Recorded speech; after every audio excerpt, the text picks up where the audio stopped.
The security space vessel, the AF-14, a cruiser-class ship, drifts through deep space. A smaller shuttle approaches it. Maya studies the flight calendar screen and the AF-14 flight log on the multitude of readouts in front of her. She leans back in her chair and puffs out her cheeks. Menial, tedious shite, she muses to herself. Security Officer Statham enters the room. Maya swivels in her chair to face him. Is it true? Statham says. Maya nods. Yeah. What happened? Slipped and fell off one of the tractors. Sounds like Anderson.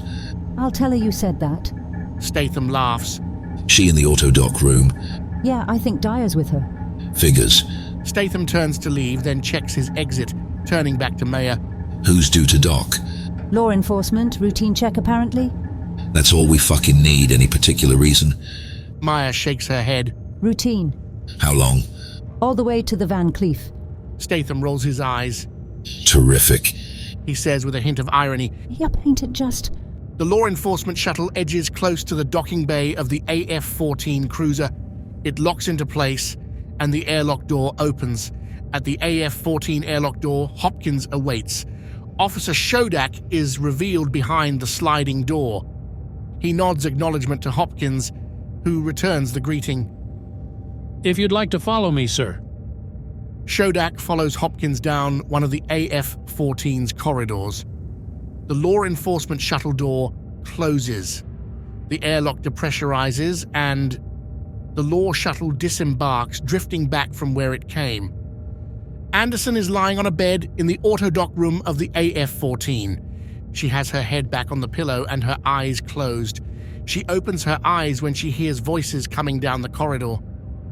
They enter the room. It is Statham and Second Security Officer Dyer. Oh yeah, here she is. Statham, sporting a wide grin, pops open a can of beer and hands it to Anderson, who bats it away. I need painkillers, Stath, not that shit. Dyer looks apologetically at Anderson. Sorry, mate, that law bloke has impounded the high-functioning painkillers. Anderson looks incredulous. What? You're fucking joking. Dyer shakes her head. Statham holds out the can of beer again. I can't, dipshit. It'll mess with the repair accelerant. Statham shrugs and swigs the can himself. What exactly have you done?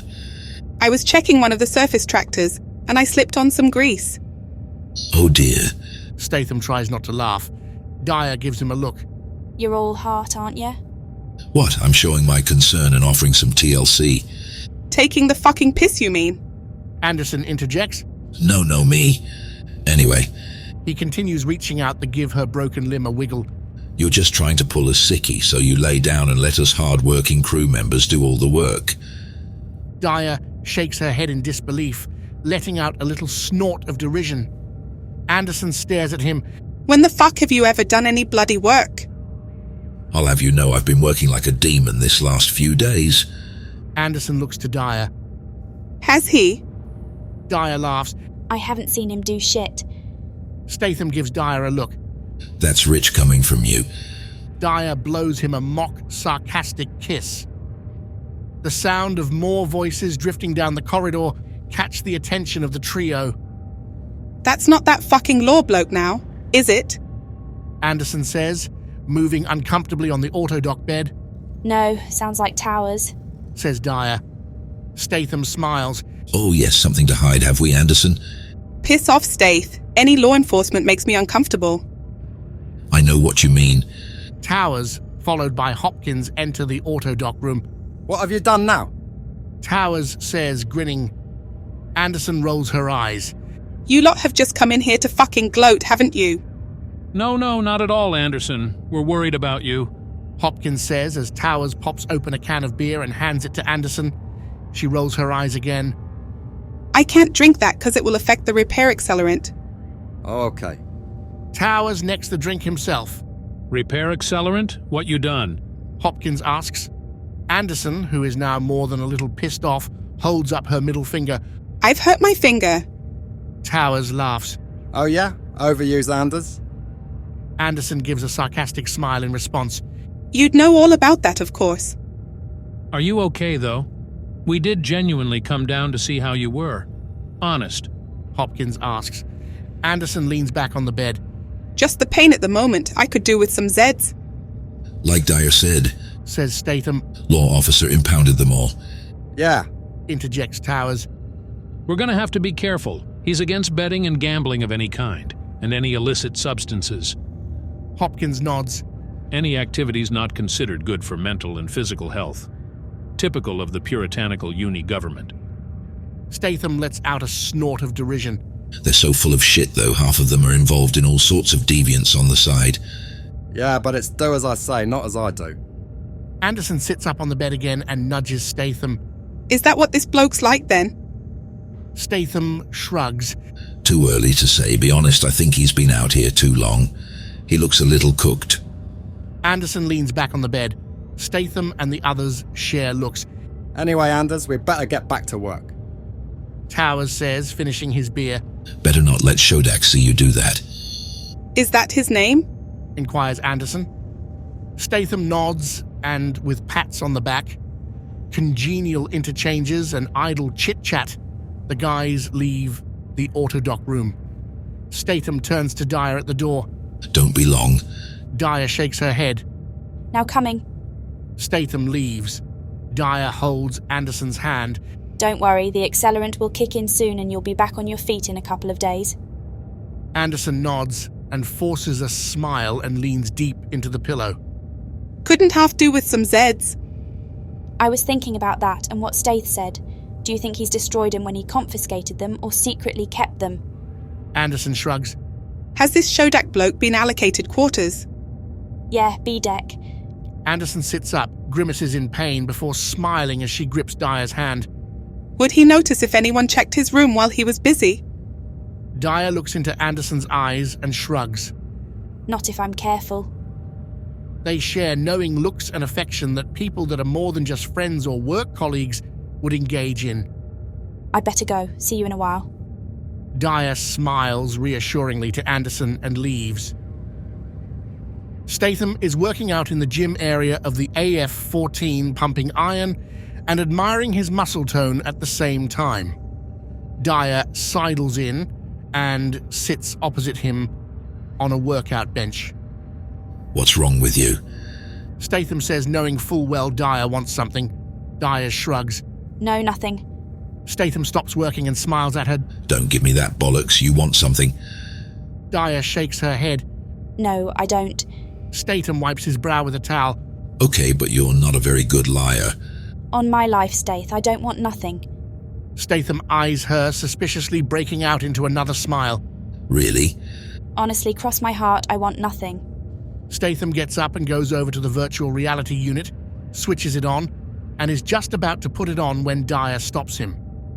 Anderson, on the other hand, needs some Zeds that Schoonderbeck confiscated until her repair accelerant kicks in.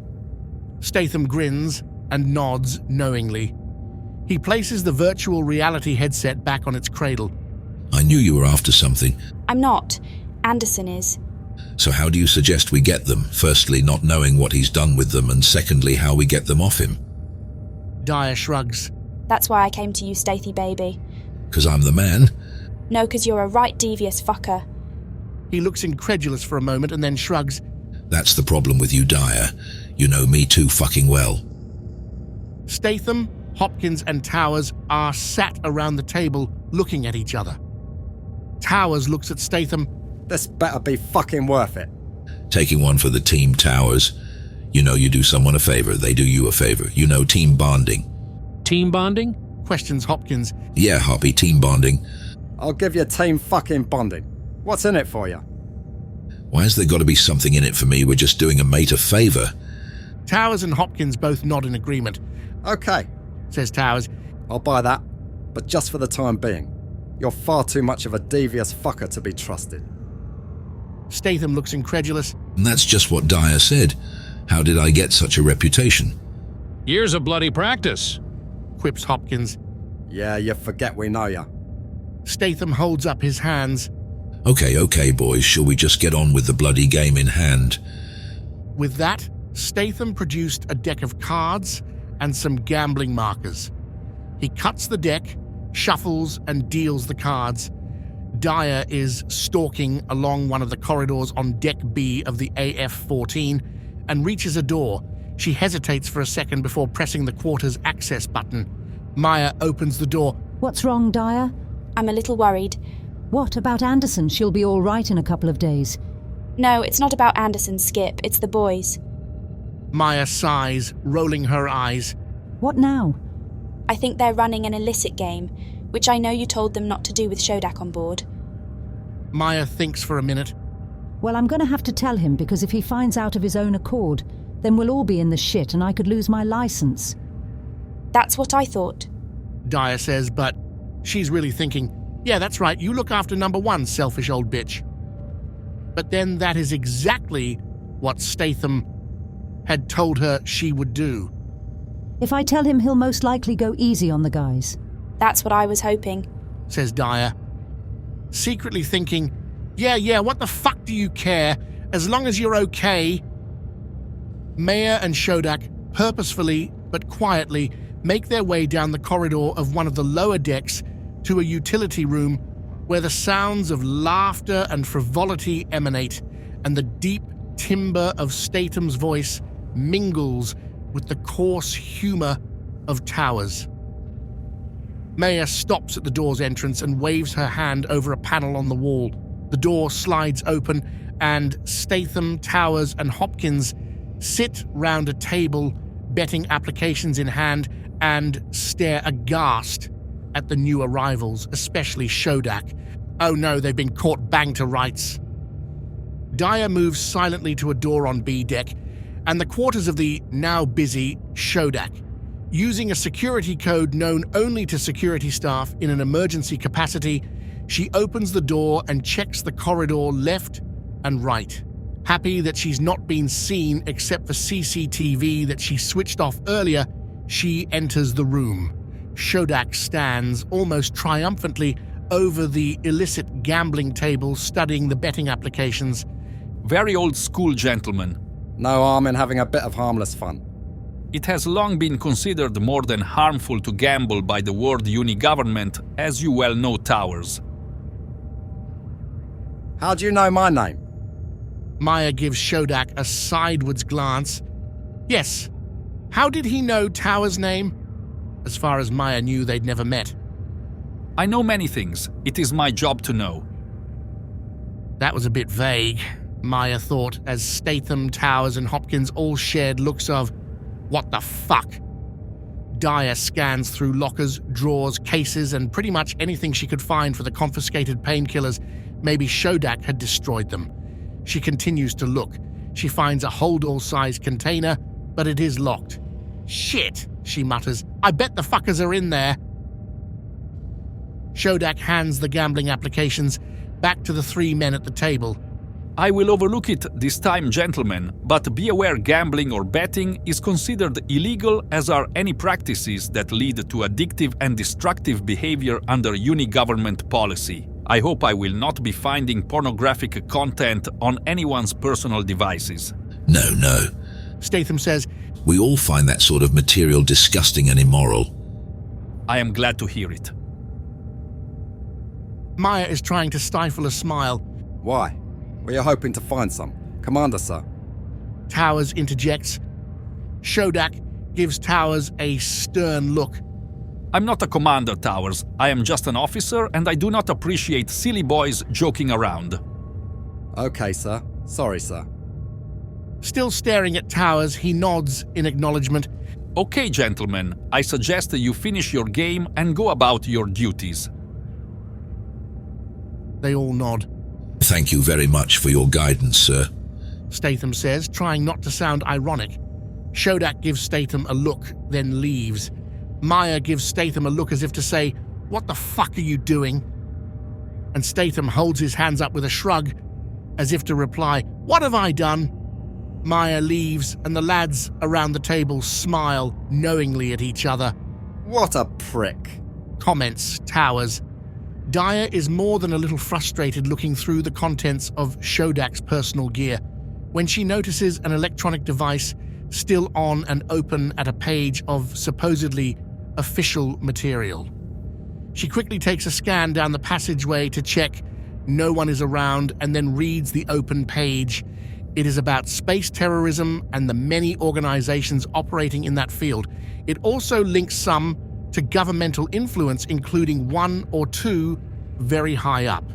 It also states which ones are lobbyists and how trillions of world currency are made each year. Dyer is puzzled. Is Schoenberg wrapped up in this, or just reading about it, and is he who he says he is? And is this all tied up to genetic modification? She's about to read on, but hears steps coming down the corridor. She quickly places the device back in the case she found it and looks for somewhere to hide. There are not a whole heap of options in these relatively small quarters, so she opts for the perennial favorite, under the bed, in the dining area of the AF-14. Statham and Towers are relaxing, drinking cups of coffee and chilling out. Towers is watching content on a device, appropriate content unusually, and Statham is eating a container of health-conscious organic food. Here, Statham. I hope that's genetically modified superior produce direct from our employer's production line. Statham gives Towers a glare. Of course, it's tasteless organic shit. Sorry, I mean very exquisite, full of vitamins and minerals, organic gourmet shit. I'm fucking glad to hear it. Uni government policy, no one, I repeat no one, is authorised to extract any pleasure, fun, or enjoyment from their sad, pathetic, soulless existence. Oh God, no. Woe betide anyone indulge in any pleasures. You make a model citizen starter, my old buddy. Of course, church on a Sunday 3 times a day. He says, making the sign of the cross. Only 3 times a day on a Sunday? Oh dear, oh dear, oh dear. Straight to hell for you, Stath. Statham mocks faux bemusement. I thought I was already there. Don't let Shadak hear you say that. Statham rolls his eyes and then looks around him deep in thought. Here? Where's Dyer? Towers shakes his head and shrugs. I haven't seen her since the game. No, nor have I. Statham says. Maybe she's happily ensconced with Anderson. Yeah, maybe. Anderson is still on the bed in the autodoc room, hands on head, wincing in pain, and her mind is clearly on the hope that Dyer finds the painkillers. The door slides open and Anderson sits up, hopeful and expectant. She sinks back into her pillow. It's Statham. Dyer not here. Anderson shakes her head and shrugs. I haven't seen her since you were all in here. Statham contemplates the situation and it suddenly dawns on him. What if Schoenberg caught Dyer in his quarters? He looks at the resting Anderson on the autodoc. So she hasn't been in here with the Zeds? No. Okay. He nods and leaves the room. He climbs the deck ladders to B deck and makes his way to Shodak's temporary quarters, all the time running through his mind a reason of getting Schoenberg out of his room. Dyer lies face down, flat on her stomach, on the floor of Shodak's quarters, hidden under his bed. Schoenberg is relaxing on the bed, watching something on a device. Dyer tries to remain as quiet as possible, grateful that the ship's constant hum and white noise mask her faint breathing. However, she laments that it doesn't mask the sound of Shodak's leisure content. What on earth is he watching? She muses. After a moment, Schoenberg rises from his berth and approaches the locked, hold-all-sized container that Dyer had previously failed to break into. He takes a sensor key from his pocket and scans the lock that opens the hold-all automatically. Dyer watches as he extracts a bottle of Zeds, takes out 3 and downs them. So they were in there after all, muses Dyer. And what a fucking hypocrite. There is definitely more to Schoenberg than he is letting on. There is a knock on the door. Schoenberg quickly places the Zeds bottle back into the hold-all, but doesn't lock it back up. That's a stroke of luck, reflects Dyer. Schoenberg opens the door, revealing Statham standing on the other side. Yes? Schoenberg says curtly. Statham tries to discreetly scan the room for Dyer, but initially sees nothing. The boss wants to see you, sir. What now? Dyer sticks her head out from under the bed, catches Statham's gaze, and with a nod of her head, signals in the direction of the holdall in the corner.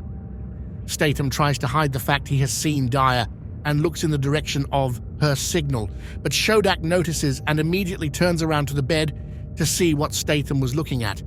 However, Dyer has disappeared back under the bunk. Statham takes the chance to see what Dyer was pointing at and notices the unlocked holdall. Shodak turns back to Statham. Well? She didn't say, sir. Okay. Shodak moves to lock the holdall, but Statham quickly stops him.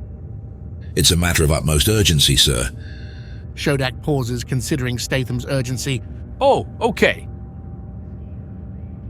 He follows Statham out of the quarters and down the corridor, closing the door behind him. Dyer waits for a moment, then, relieved to be free from her cramped hiding spot, slips out from under the bed. She grabs the bottle of Zed's painkillers, extracts a few pills, and exits Shodak's quarters quickly and silently. Shodak and Statham are striding down the narrow corridor of a deck towards the flight deck and Maya's control room, Statham all the while thinking to himself, how the hell am I going to get out of this one? When Shodak confronts Maya, he's going to realize from her reaction that she didn't want to see Shodak at all and wonder what the hell Statham was up to. Dyer, closing the door to Shodak's temporary quarters, flits down the passageway through an adjoining corridor and stops, slapping her comms unit on her lapel. Security Officer Statham, please respond. Statham, on his way to the flight deck with Shodak following him, stops to answer the communication. Yes, Statham here.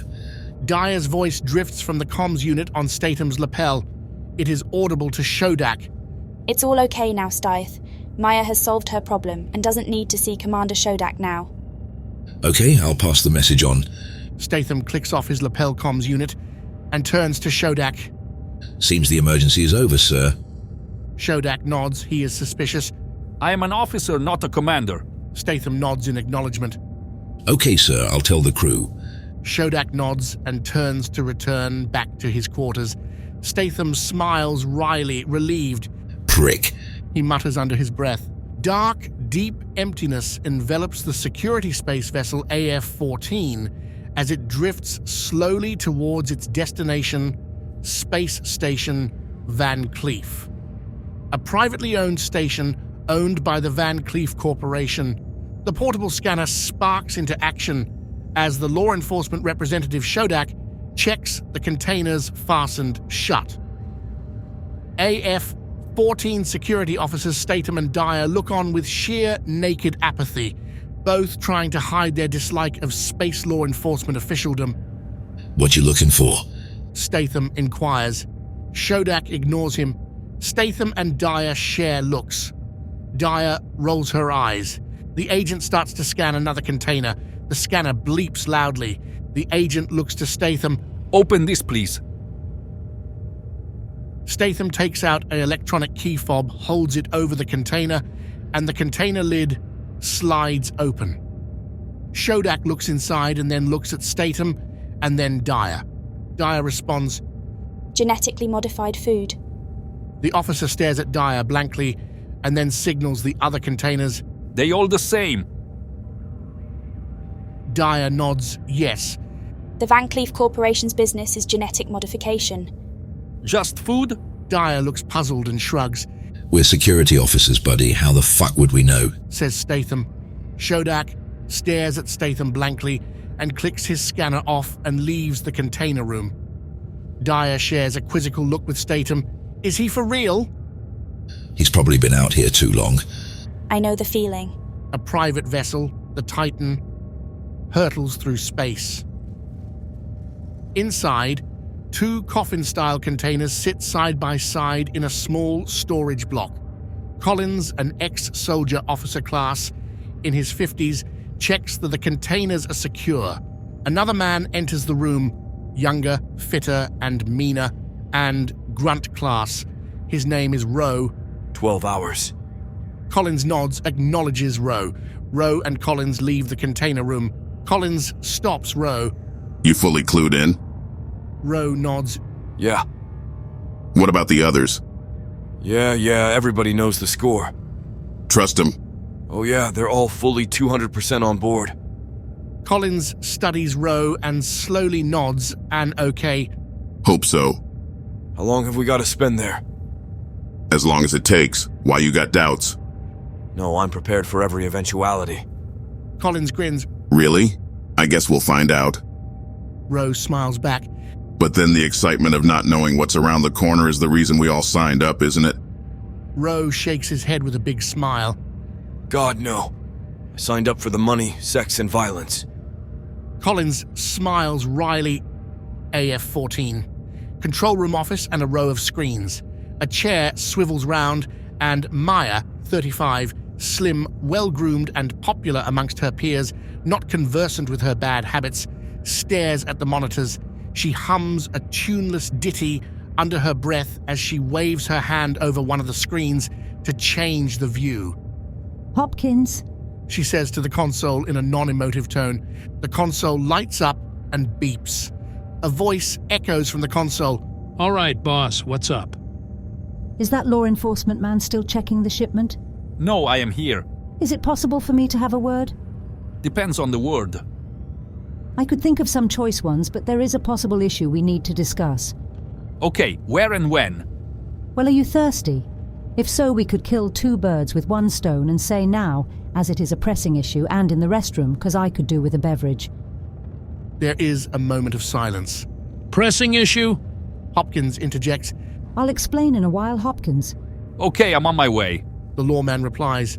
The law enforcement officer Schoonderbeck sits legs crossed, drink in hand, viewing Maya expressionless with an obvious lack of respect. Maya is only too aware of this and tries to ignore it. There's an unregistered vessel approaching asking for docking permission. It claims it's in urgent need of supplies and assistance. Schoonderbeck offers a condescending smile. Those decisions are your responsibility, Meyer. Yes, but as you're here, I thought it made sense to get your opinion. What would you normally do? Maya shrugs. It would depend on my interaction and communication with the approaching vessel. But protocol says if it's an unregistered vessel, due to current quarantine regulations, not to let it dock, but to provide alternative courses of action. Maya nods. But my experience notes that not all situations are the same. One-size-fits-all regulations sometimes fail those in need. Schoonderbeck smiles. And other occasions, errors of judgment result in catastrophic consequences. Which is why I thought I'd ask for a second opinion, given your extensive experience out here. But I could give you biased and corrupted advice. After all, you don't know me.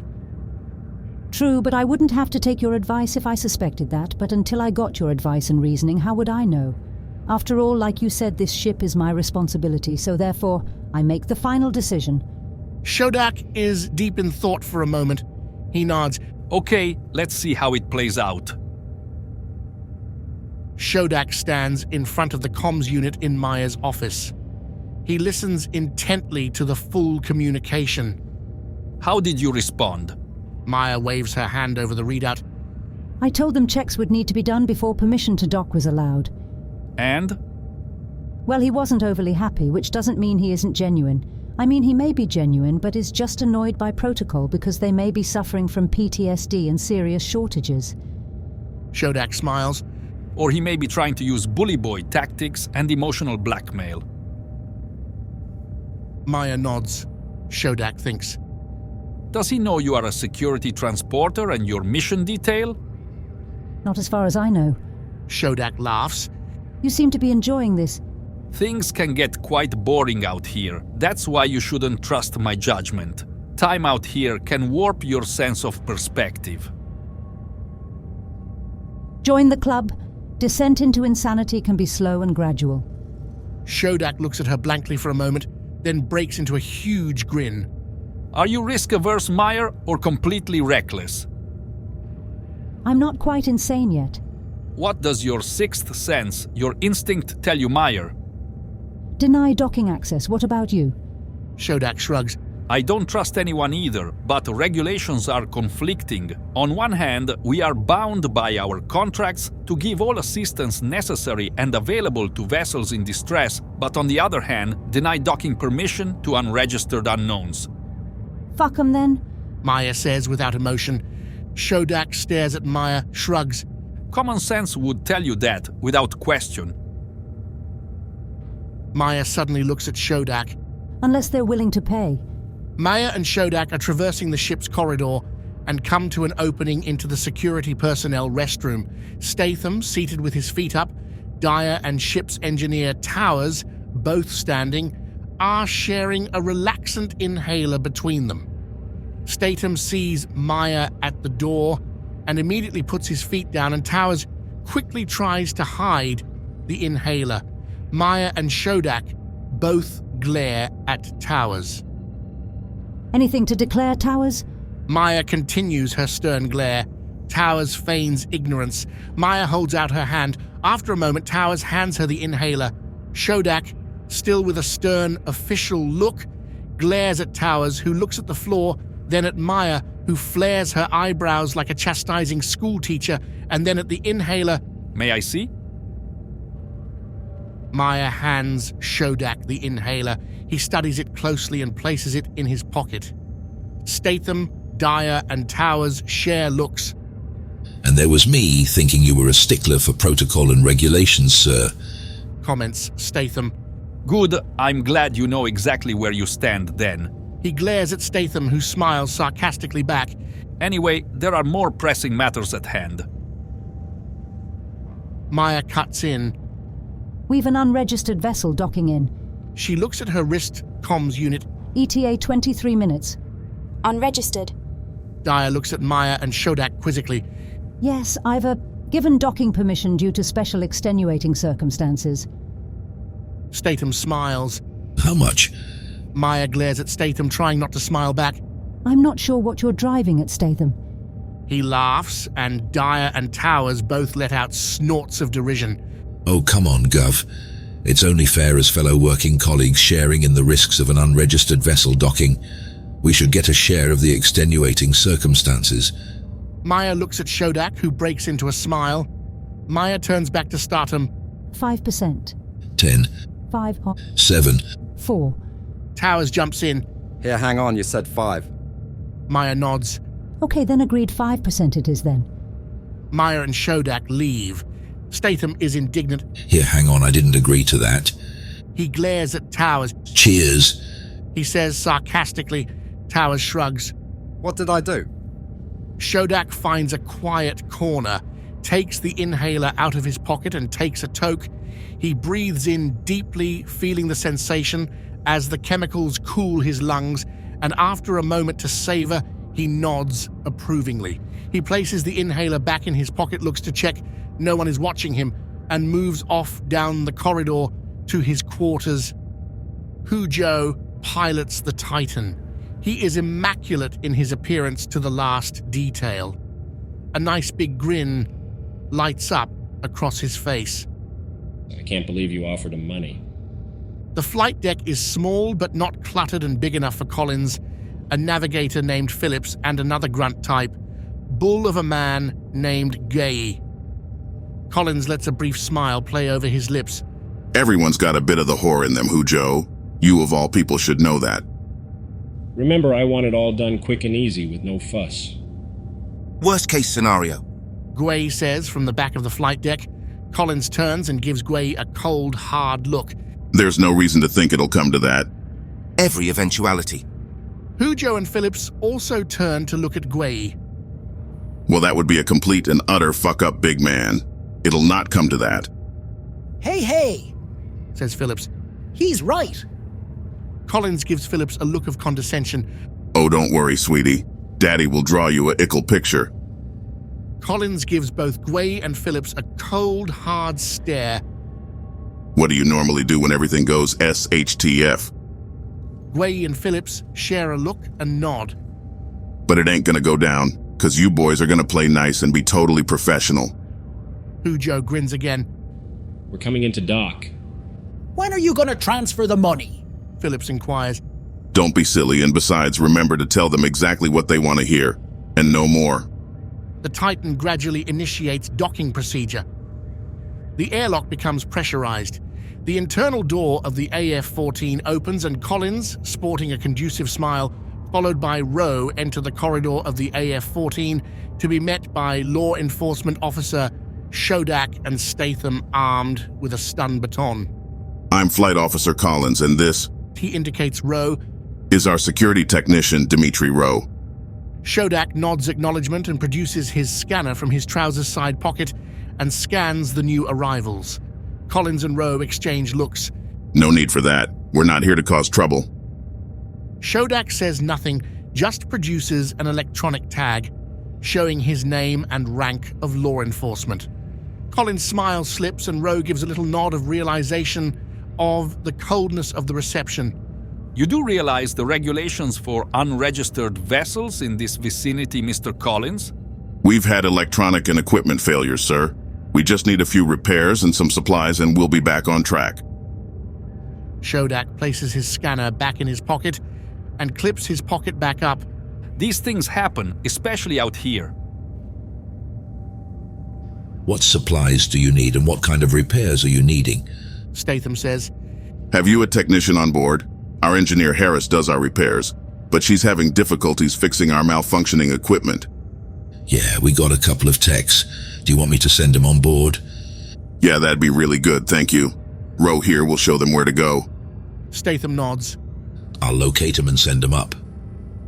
From her desk, Maya watches on the A-14's internal cameras the new arrivals as they negotiate the labyrinth of corridors, carefully noting any unusual behaviors, either as a sign of deteriorating mental health due to over-prolonged exposure time in the outer reaches or signs of malintent. Maya fidgets intensely, a manifestation of her own anxiety and exposure to too long in the pressure environment of space herself.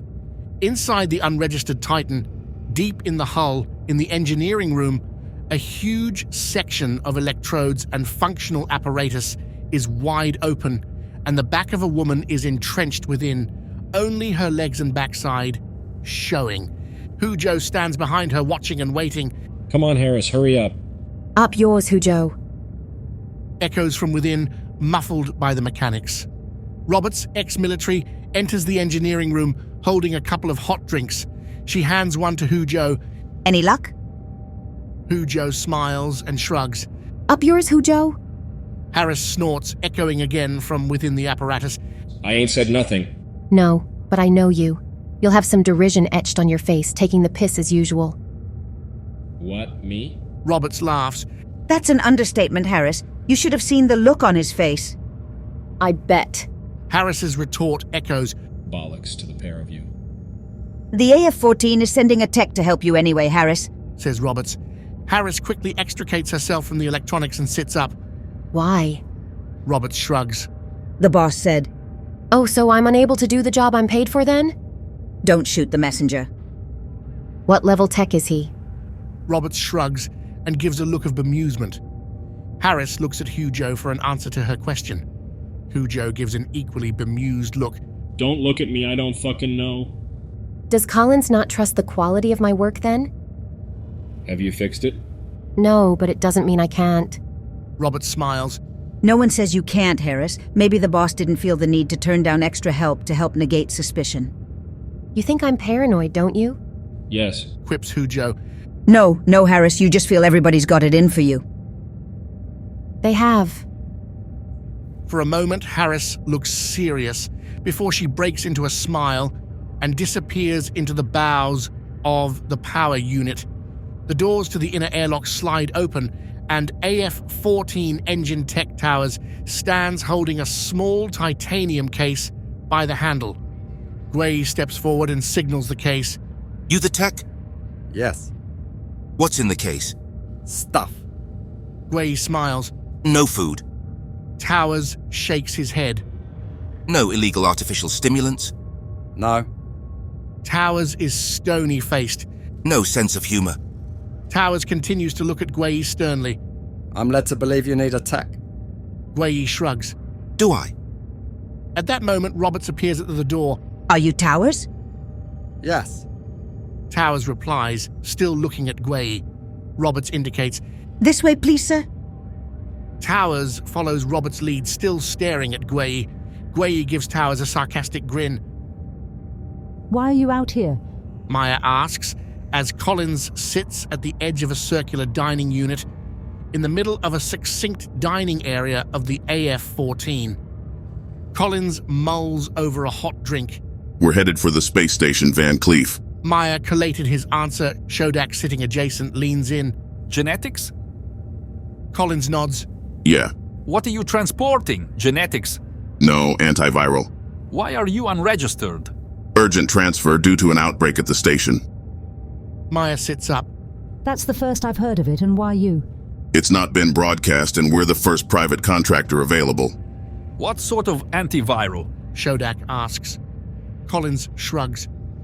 We're on a need-to-know basis, and they don't feel we need to know. You expect us to believe that? Maya snorts derisively. Collins laughs. You know how the authorities work just as well as I do. In the container room of the Titan, the two side-by-side coffin-style containers sweat moisture as information screens light up, showing the conditions of the inside of the containers and their contents. Gwei enters the room and notices the screens lit up. Roberts and Phillips negotiate the tight, dark corridors of the shuttle and head for the container room. In the container room of the Titan, Gwei is on his haunches studying the readouts from the container screens. Roberts and Phillips enter the room. What's wrong? Roberts the first to quiz Gwei. I'm not sure. That's why I need your opinion. Roberts drops to her knees to read the data. She turns to look at Phillips. Phillips shrugs. Gwei looks to Roberts. Have they been activated? I fucking hope not. In the engine room, Towers is deep within the engine module and pulls out a section of digital board. It looks like you've got a power drain somewhere. That's what I thought. Voices Harris from outside the module. Don't think it's terminal, but just annoying if you want to get anywhere fast. Yeah, that's what I thought too. You need dry dock. I know, that's exactly what I thought. Towers sighs. So why'd you call me? I didn't. Towers rolls his eyes and smiles wryly and extricates himself from within the module. So why are you lot out here? What's your mission? Harris shrugs. No idea, I only work here. Apparently I'm on a need-to-know basis. And you don't need to know. Harris smiles and shakes her head. Same old shit. Harris smiles and nods. Statham and Dyer are working out in what is a converted storage room, now classed as the AF-14's gym. Statham is working weights, while Dyer is using the virtual reality self-defense headset. Maya enters the room and closes the door. She taps Statham on the shoulder and he stops working the bench. We might have trouble, she says. Statham wipes his brow with a towel. How come? Can't say I'm surprised. Collins was called back to his ship. Maya is a little uneasy. I need you two armed and ready in case anything kicks off. Statham indicates Dyer and Maya leans over and turns off the virtual reality headset. Dyer rips it off her head. What the fuck? Stand to, Dyer. Statham grins. What the fuck? What's happened?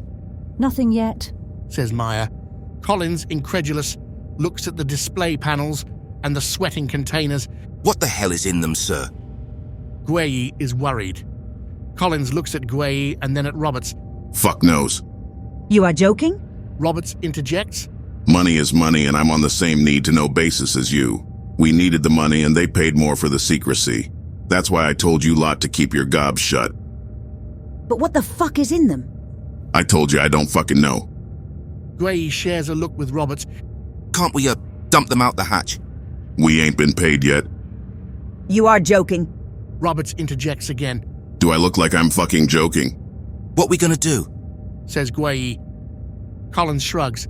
What if that geezer finds out? What geezer? Roberts asks. Collins looks at Roberts deep in thought and then turns to Gwei. Who's Shodak? Roberts looks confused. Who's Shodak? Gwei looks to Collins. The law bloke? Yeah. Collins shrugs. I'm not sure where he hangs yet. How do you mean? Whether he runs with the foxes or hunts with the hounds. Gwei acknowledges the sentiment.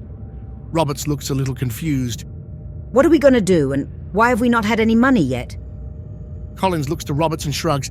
Part of the deal. We get a bonus if we are paid in full when we deliver the containers to the Van Cleef station. Roberts kneels down and studies the readout panels. It might help if we knew what all this shit meant. Would Hujo or Phillips know? Ventures Gwei. I'm half tempted to ask our friend Shodak, but no harm in asking the guys. The Titan mess room was constructed to accommodate 30 diners at a time, but currently only had the crew, Collins, Phillips, Gwei, Rowe, Hujo, and Roberts around a table in the center of the room. Roberts and Rowe are eating. Collins is studying a portable module and looking concerned. Harris enters the room. She is very tired and more than a little grumpy. Wow, what's this, a town meeting? The crew intermittently acknowledges her arrival. Crisis control, comments Hujo. Collins says, Not a crisis yet. What's up? Harris asks. Our cargo has developed issues. Issues? Issues. Harris raises her eyebrows. Inside the container room, Harris studies the readout panels.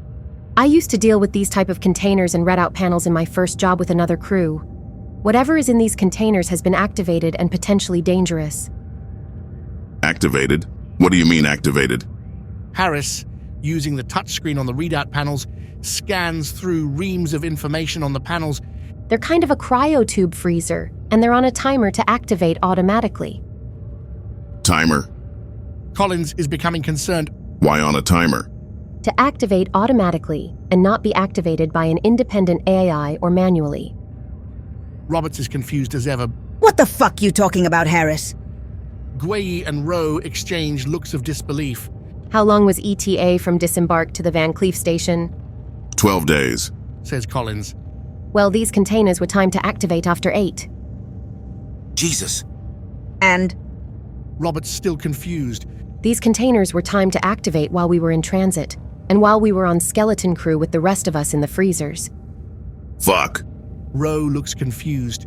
And if we hadn't have had problems with the capacitor and docked with the AF-14, we would never have known. No. Collins has a thought and tags Harris. Where's that tech from the AF-14? Gone back. Good. Rowe. What are we gonna do? I don't know. Can't we just dump him out into space? Phillips interjects. Rowe looks him. We won't get paid, dipshit. And, says Collins, until we are 100% certain of the risk levels, it'd be counterproductive. Inside the AF-14 dining area, Towers is standing by a drinks unit waiting for his cup to fill. He drinks from the cup and notices Maya enter the area. Maya asks, You're back then? Towers replies, Yeah. Solve the problem? Not really, it's an old vessel, needs dry dock and parts we haven't got. So how long will we be stuck with them? Towers shrugs. Notice anything unusual? Towers looks at Maya. Like what? You tell me. No, but I had an odd feeling when I was on there. Can't put my finger on it. Crew hiding something? Towers shakes his head. No, typical crew, shitheads and arseholes. Spent too much time out here, just like us. Maya studies Towers as she mulls over what he's just said. Okay, well, I put the guys on stand to. Their head honcho got an urgent call to go back on deck. Oh. Towers finishes his drink. Well, I didn't notice anything untoward. Maya goes to leave the dining area. Though. Towers continues. Maya stops. The people I saw did seem a little on edge, but I thought it was down to fatigue. You know, like I said, too much time spent out here. Maya nods. Okay, get some rest. She leaves. Towers downs another drink. Hujo is at his pilot seat on the deck of the Titan, absent-mindedly bouncing a small ball off an instrumentation panel. Harris and Collins file onto the deck. Should you be doing that? Collins says to Hujo. Got fuck all else to do, so what's the word big man? Collins nods acknowledgement. That is a seriously good question, Hujo. Situation normal then? Looks that way. Harris looks incredulous. Geez, what's with all the negativity? I guess I should be used to it. Hujo smiles. Two kinds of people in the world, Harris. Believers and realists. Have you any idea what's inside the containers? Collins asks. Harris shrugs. If it's on the way to the Van Cleef station, must be genetic in some way. That encompasses a shitload of stuff. Hujo swings in his chair. I remember a few years ago I was working with a guy who reckoned his station was taken over by a genetic organism which morphed into simulations mimicking its occupants. Yeah, I heard that story. Was his name Billy? Hujo laughs. Yeah, good old Billy. Yeah, cunt was a devious fucker. Was? He was captured by pirates and tortured to death. Took 6 hours to die, so I heard. Charming. Karma's a bitch. Well, I knew he told the odd tall story, but... Wasn't a tall story. Collins interjects. But he was a devious cunt. Hujo shrugs. Nah, he seemed harmless to me. Snake oil salesman at best. Container room as Roe watches over the containers trying to stay awake. Collins enters the room. No change. Offers Roe. Collins nods and leaves again. On the AF-14. Statham cleans his gun, Dyer, feet up on a table, dozing. Maya enters a little agitated. What's up, boss? Statham asks. Something's wrong, I can sense it. Dyer doesn't move from her dozing position. You worry too much. I hope you're right. Just wish they would unhitch and fuck off. Statham laughs. Schoonderbeck is collating data on his portable table module in a private room in the AF-14. He stops and contemplates something, and then he carries on typing. He does this as he doesn't want anyone to hear a voice control, and he doesn't trust his thought transference technology not to be hacked. But then everyone out here has learnt not to rely or even use the more economical mind transference technology. Harris is back under the engine area with Phillips trying to help her. Hujo is sitting on a rack watching them. You're wasting your fucking time, Harris. Have you got nothing better to do? Harris's voice echoes from below. No. He laughs. What are you doing, Harris? Phillips asks. I thought I'd have another go at it, in case that bloody stuff goes off. Phillips is worried. What bloody stuff? You know what I mean, those containers, whatever is in them.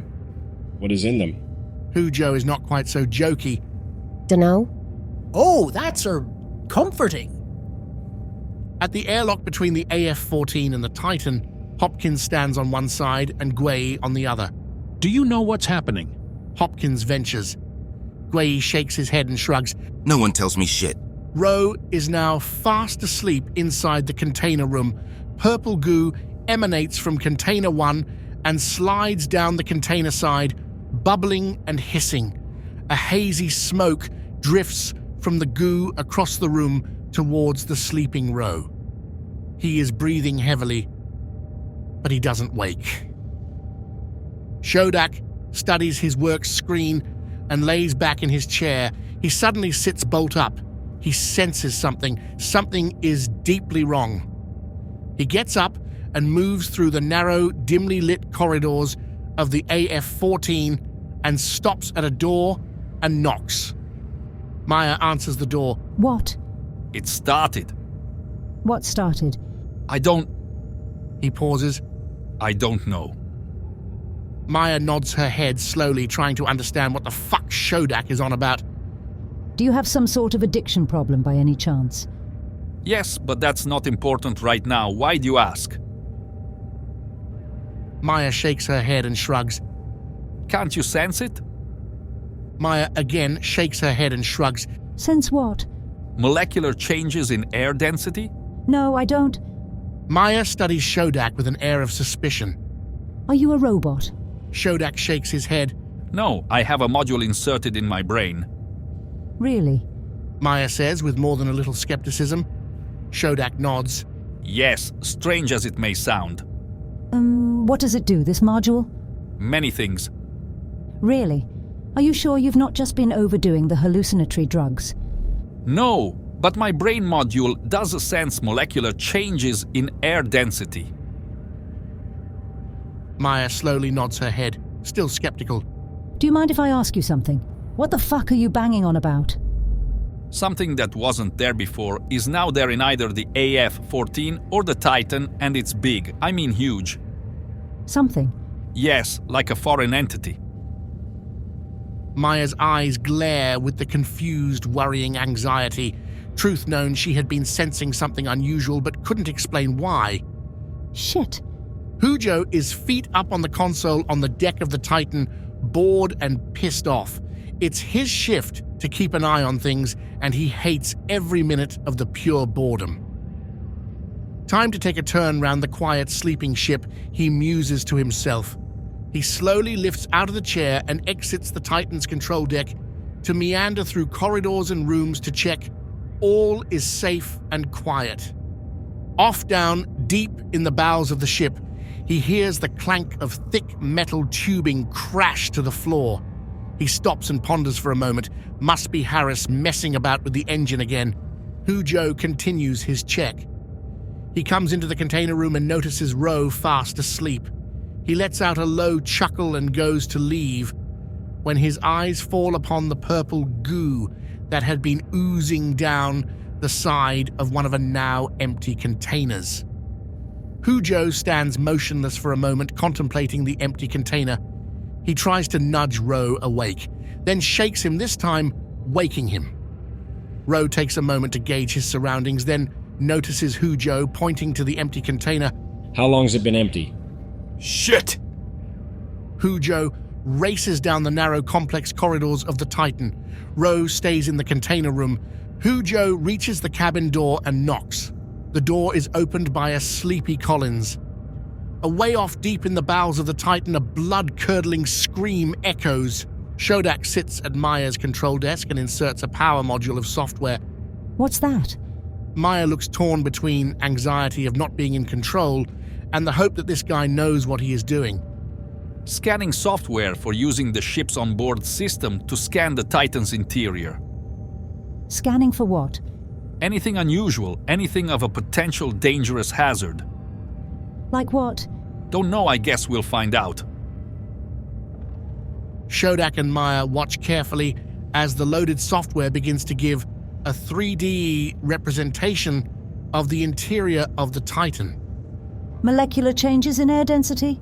Shodak gives Maya a look. You taking the piss? Maya returns the look and shakes her head. No, are you?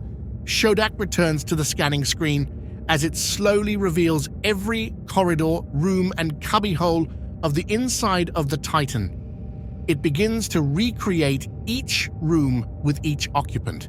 Can it differentiate between crew and unknown entities? Usually. Shodak leans into the readout screen as he notices something. If I've read this right, there's been a fatality. Not sure whether it's one of the crew or something they've either brought with them or are hiding their true situation. I'm not sure.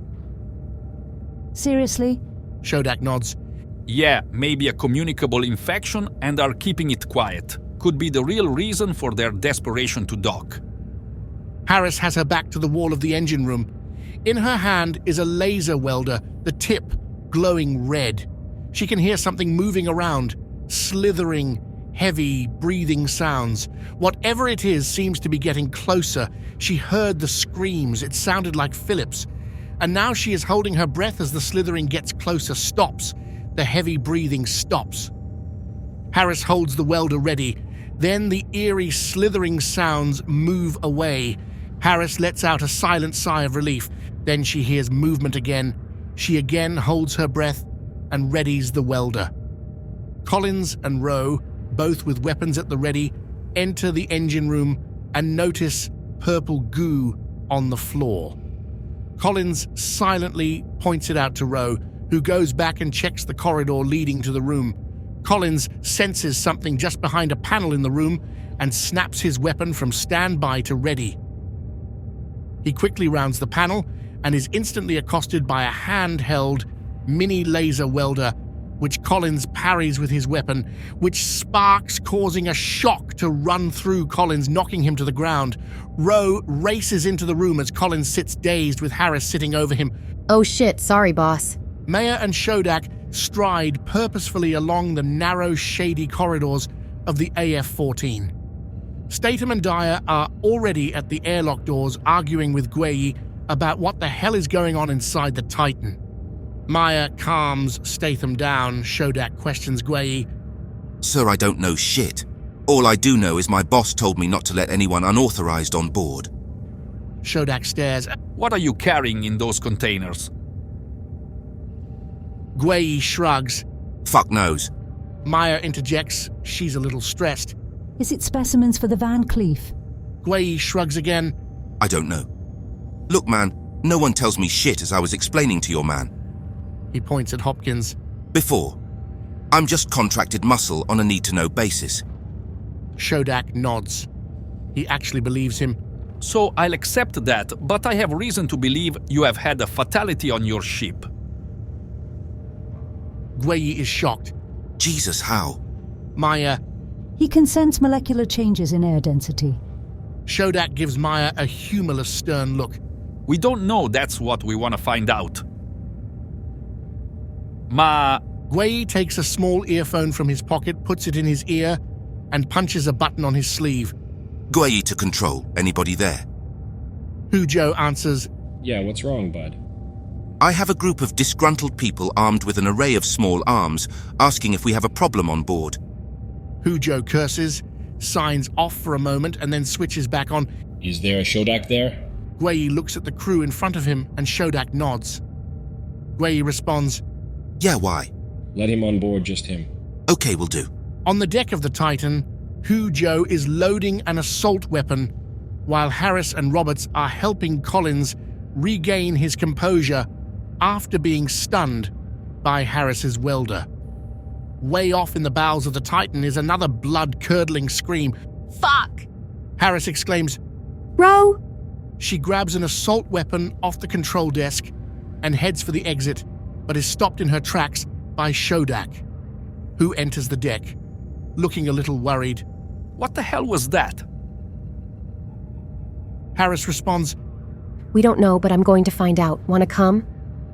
But I'm not equipped. Harris grabs a pistol from the control console and hands it to Shodak. Follow me, but try not to shoot me. How are you under pressure? Shodak smiles. I guess we'll find out. Harris and Shodak edge their way along the narrow corridor. What do you know about the genetic modification the Van Cleef facility are involved in? No idea. I thought you were law enforcement.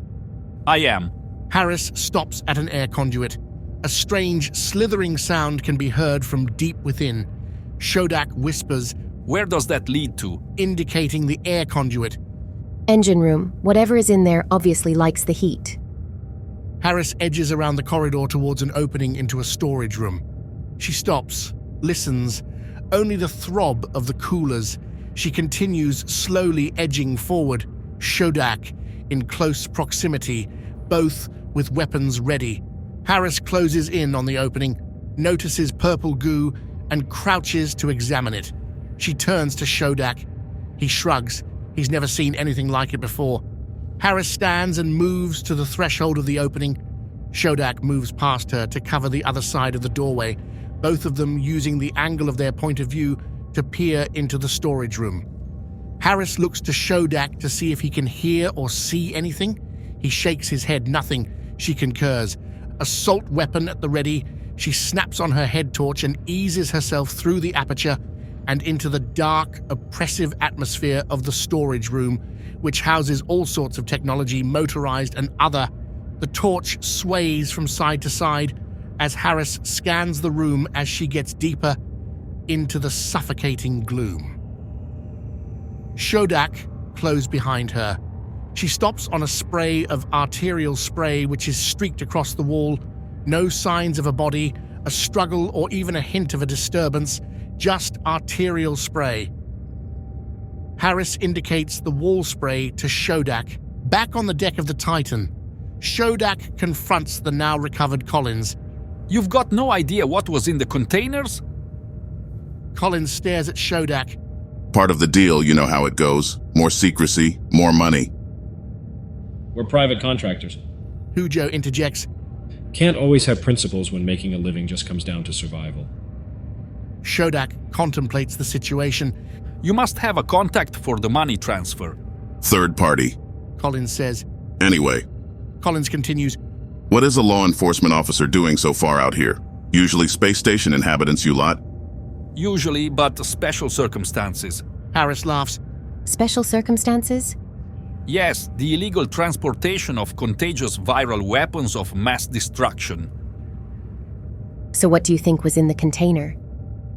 Don't know, but maybe you should open the other one and find out. Is that wise? Wouldn't it make more sense to find whatever came out of the other container first? Yeah. Comments Hujo. What if they're male and female, start mating and producing a whole lot more? Are you trying to be funny? Maybe he is, says Collins. but it still makes sense to find the other one first. Shodak nods. Okay, we better split up and start a full-scale search of your ship. Collins nods an okay. Any objections to a couple of the AF-14 helping? Collins shrugs and shakes his head. Okay, I'll go get them on board.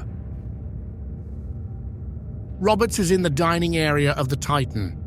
She has a sidearm placed on a table and is using a computer scanner to show a 3D image on the different decks of the ship. A voice comes through a comms unit on the table. Roberts, anything show up on the scanner? No, not a thing. Might not show up, whatever it is. No, okay, keep me informed.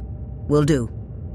Roberts opens a can of drink and goes to take a swig when she hears a slithering sound come from one of the air ducts. She looks up towards the ducts and puts her drink down and picks her sidearm up. Hey, boss? Roberts says quietly into the comms unit. There is no answer. There is another sound of heavy breathing that accompanies the slithering. What the F? Collins. She says again, this time with more gusto. Still no answer. Purple goo starts to ooze from a loose joint in the air duct conduit. Roberts has a fight or flight moment. The urge to do a runner is overwhelming after hearing the screams of Rowe and Phillips earlier. She charges her sidearm and points it in the direction of the slithering sound. The conduit begins to creak, and the joint snaps open with the weight, and a stream of purple slime oozes out into the corner of the dining area. Roberts fires 3 shots blindly at the conduit. The air duct crashes to the floor, along with it a pulsing, venomous mutation, mandibles dripping.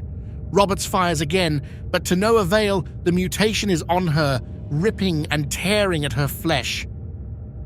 Maya watches the 3D scanner in her control room as 2 life forms in the Titan dining area become one. Muttering under her breath, Shit. She slaps a button on her comms unit. The Statham, where are you and Dyer? The Titan storage containment room. The response returns. Whatever is in that ship, I think you'll find in the dining area. Okay, we'll make our way there. Maya notices whatever had just been in the dining area quickly moving through what must be the air ducts at an alarming rate, heading straight for the bottom of the Titan. Hold up, Statham. Where is the Titan storage containment deck? At the bottom of the ship. In that case, stay exactly where you are and brace yourself. Watch the air ducts. I think that's how it's moving, and it's moving straight to the bottom of the Titan. What is? I don't know. Oh, wonderful, Statham says sarcastically. In the storage containment of the Titan stands 2 huge, rusty, aging terrain vehicles. Dyer is studying them. Statham is looking at the air ducts. Oi. Statham tries to catch Dyer's attention. What you doing? My granddad used to have one of these on his farm back home. Statham nods sarcastically. Really? It's then he notices purple goo sliding down the windshield of the first vehicle. Complete with purple goo oozing from it. Dyer looks at Statham, smiling in bemusement. Purple what? Statham indicates the front windshield of the first terrain vehicle. Dyer looks out of curiosity and then frowns. What the fuck is that? Statham readies his firearm. I think it's come from the air ducts. Dyer looks upwards, and then Statham does likewise as they both prepare, watching the air ducts. Statham slaps his comms unit. Does this thing ooze purple goo? Maya is now standing above the 3D modeling sensor and processes Statham's last comment. How the fuck would I know? She moves in really close to the area of the map that shows the storage containment area. But whatever it is real close to where you are now. Can you see it, sense it, hear it? Statham signals to Dyer to stay quiet as they listen intently. Above them in the air ducts, a strange, slithering sound grinds its way along the ducting. Statham and Dyer stay alert as the ducting begins to bend and creak. Dyer gets ready to fire. Statham taps her on the shoulder and shakes his head. Just then, the ducting crashes to the floor, and the Abomination lands on the top of the terrain vehicle. Its mandibles dripping in blood, its intent instinctive, its reactions vicious with lightning speed, and Statham frozen in shock. Dyer fires wildly, but it has no effect, as the Abomination grabs Dyer with its mandibles and throws her head first into Statham, knocking him to the floor and instantly killing her ribcage crushed. Statham, dazed and confused, feels around for his firearm, but frustratingly and fearfully in vain. Maya stares at the 3D map as the blips signaling the position of Statham and Dyer disappear, and the screaming abruptly comes to a stop. She presses the comms unit and calls out both Statham and Dyer's names. No response, just a strange, eerie death rattle and a slithering sound. She closes her eyes in realization that events are all of a sudden turning to shit. She sits back in her chair, contemplating her next move. Collins, Shodak, and Hujo stand in bewilderment at the blood-spattered mess of the dining room. With the remains of Roberts scattered everywhere, Shodak gets a call on his comms unit. It's Maya. What the fuck's going on in there, Shodak? I've lost contact with Statham and Dyer. Shodak looks to Collins and Hujo for a reaction. Where were they? Last contact? Lower deck storage. We'll check it out. Shodak slaps his comms unit off. Collins turns to Hujo. Where's Harris? Where'd you think?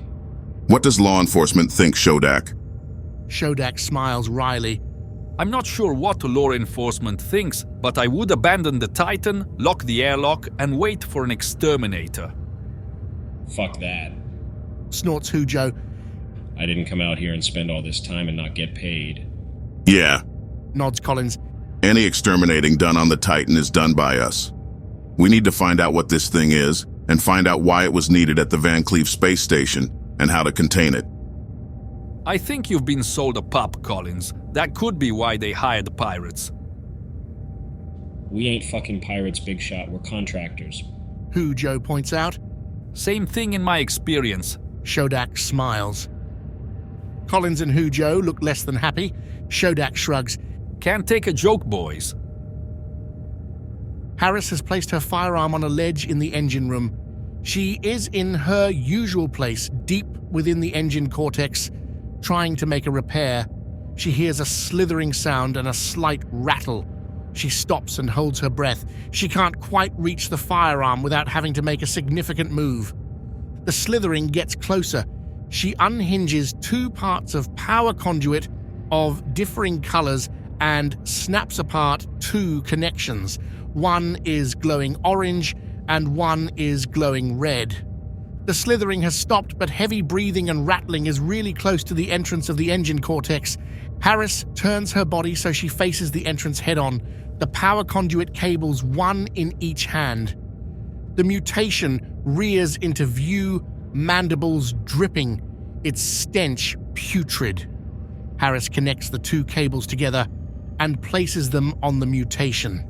The mutation howls in pain and scurries out of the engine room and down the corridor and into the air duct, and the power shorts and blows the Titan's only converter, putting the ship in all but darkness except for the amber emergency lights.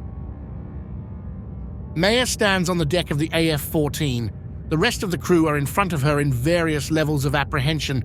Hopkins, Anderson, and Towers are not happy. What the hell's going on? Hopkins is bemused. I don't know yet, but all I do know is the Titan has a cargo that's gone rogue and there have been fatalities. Anderson nods. What the hell has happened to them? I knew as soon as we were detailed for the Van Cleef station, things would go tits up. Maya is curious. Why? Don't you know your history? What the fuck are you talking about, Anderson? Hopkins spits out. Ever heard of a scientist called Schoonderbeck? Genetic scientist from the last century that worked for an early incarnation of the Van Cleef Corporation, engineered an organic murdering machine that was devoid of conscience. Great, Hopkins says ironically. Last century? Maya ventured. It's hardly likely to be the same bloody thing, is it? No, I didn't say that. But I was just saying the Van Cleef organizations still deal with genetic modification, and not just the food we're delivering. And I suppose she could be right. There is a shitload of money in death and destruction. Towers is in quiet contemplation. His job was just a pilot and technician. This was the last thing he needed. He hated being out here, but like everyone else, needed the money. Can't we just undock? If Stardom and Dyer are dead, just get the hell out of here. We don't know that they are dead. Maya snaps. Yeah, fuck you, Towers. You said that there have been fatalities? Yes, but right now Shodak is checking on Statham and Dyer. Hopkins nods ironically. Great. Collins and Shodak move cautiously along the corridor leading to the engine room. Hujo brings up the rear. The corridors are in darkness, except for the amber glow. Could have done with you in the control room, Hujo. I told you, either I pilot the ship and get us to the Van Cleef station ASAP, or I'm staying with you guys. Safety in numbers. I ain't gonna be low-hanging fruit for our guest. They come to a junction. Shodak indicates to Collins. Which one? Collins nods to take the left fork towards the ladder leading to the storage containment room on the lower deck.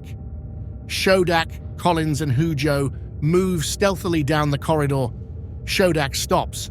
There's a sound of movement just in front of him, just beyond the next corner and the ladder to the lower deck.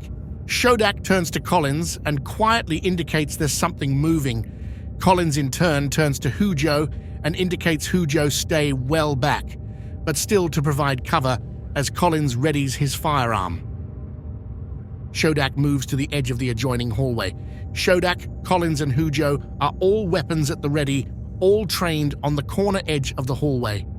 Just then, Harris appears from around the corner at exactly the same moment the mutation drops from the air duct and grabs Hujo. It all happens so quickly as Shodak goes to fire instinctively on Harris.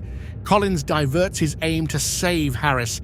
Harris yells and points towards Hujo, who is taken and dragged into the air duct before either Collins or Shodak can react quickly enough to understand what has happened and to save Hujo from decapitation and death. What the fuck? Yells Collins. A genetic modification. Shodak responds. You've seen it before? No, but I've heard of it. That's why I'm really here. Can we kill it?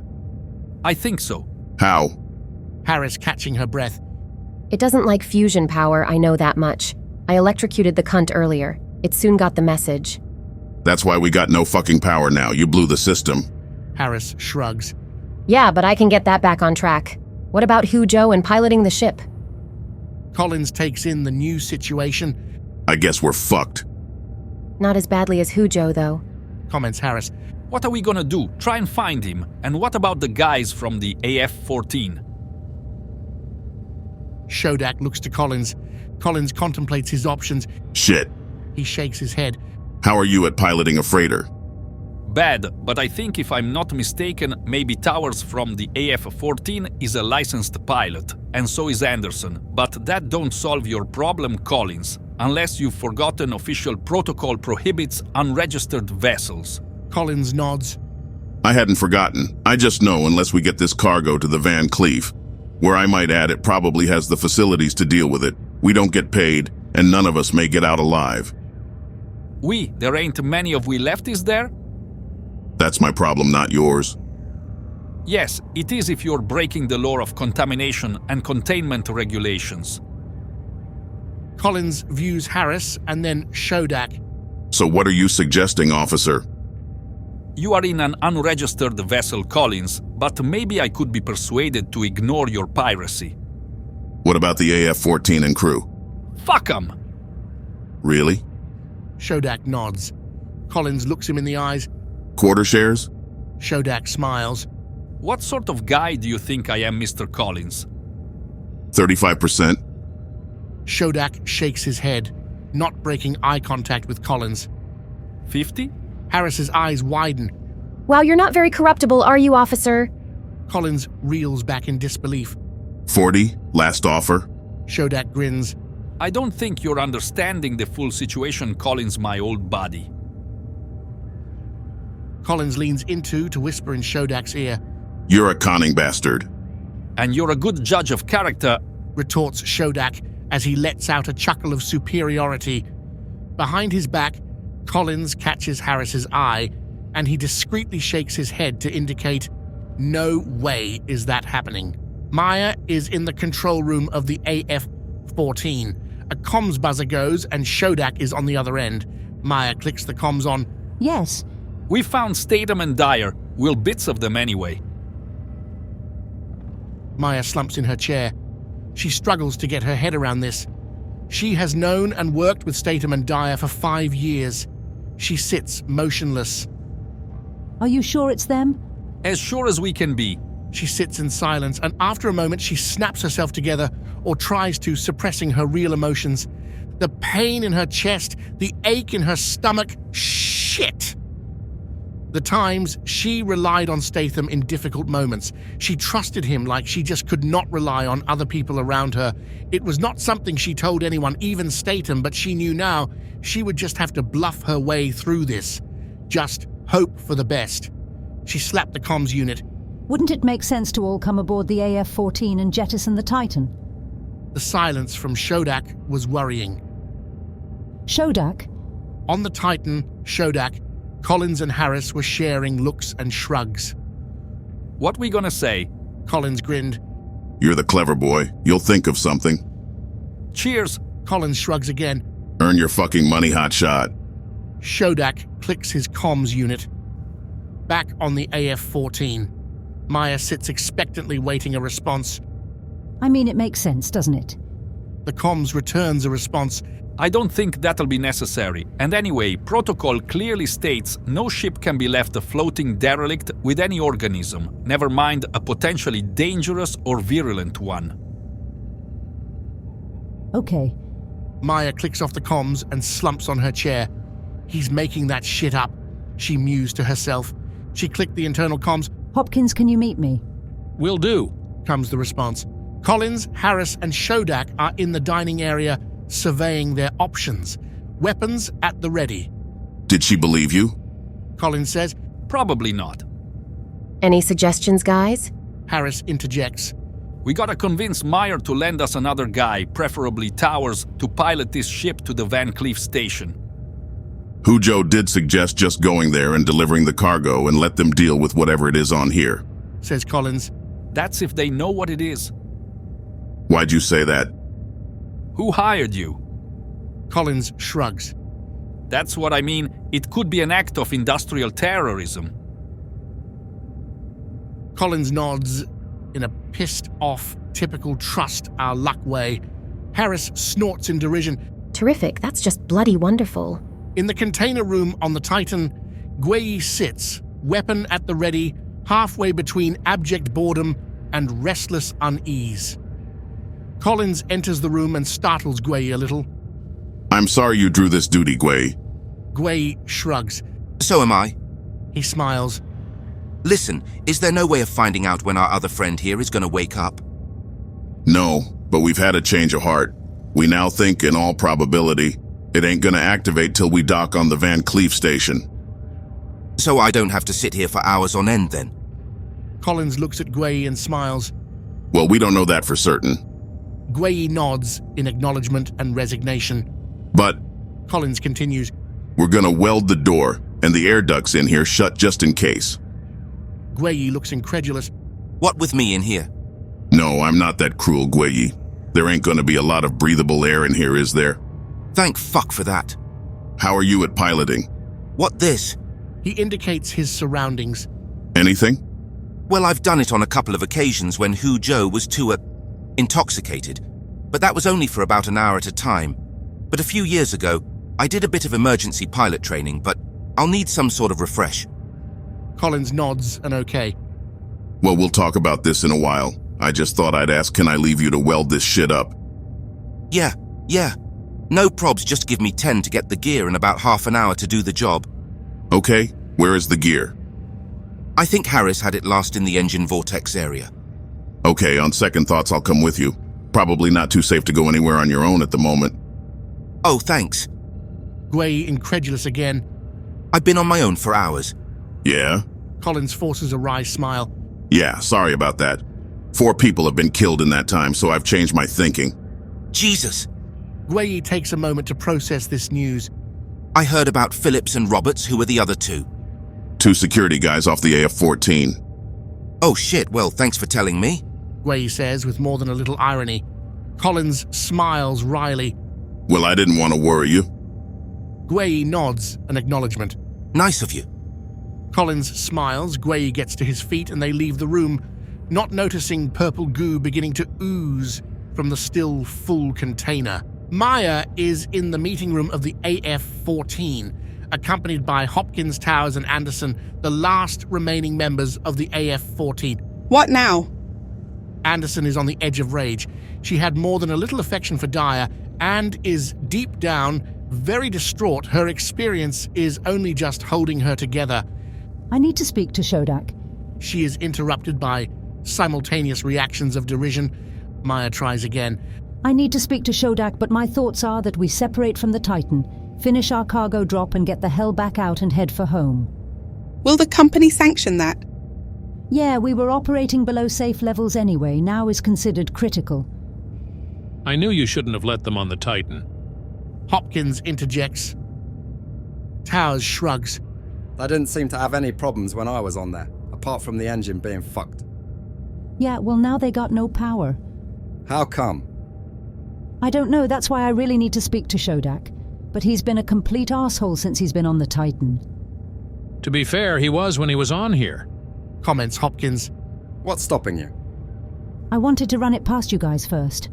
Well, I think we should cut ties with that fucking ship right now. Drop our cargo and get the fuck out. Yeah, but you are not thinking straight. We are not dropping our cargo. Yeah, fuck you, Towers. Why don't you just fuck off with your new buddies? Anderson. Maya tries to de-escalate the situation. Anderson, I suggest you get some time out in your cabin. Why? Some time out in your room. Maya tries to continue. Why? 'Cause you're not fucking thinking straight, Anderson.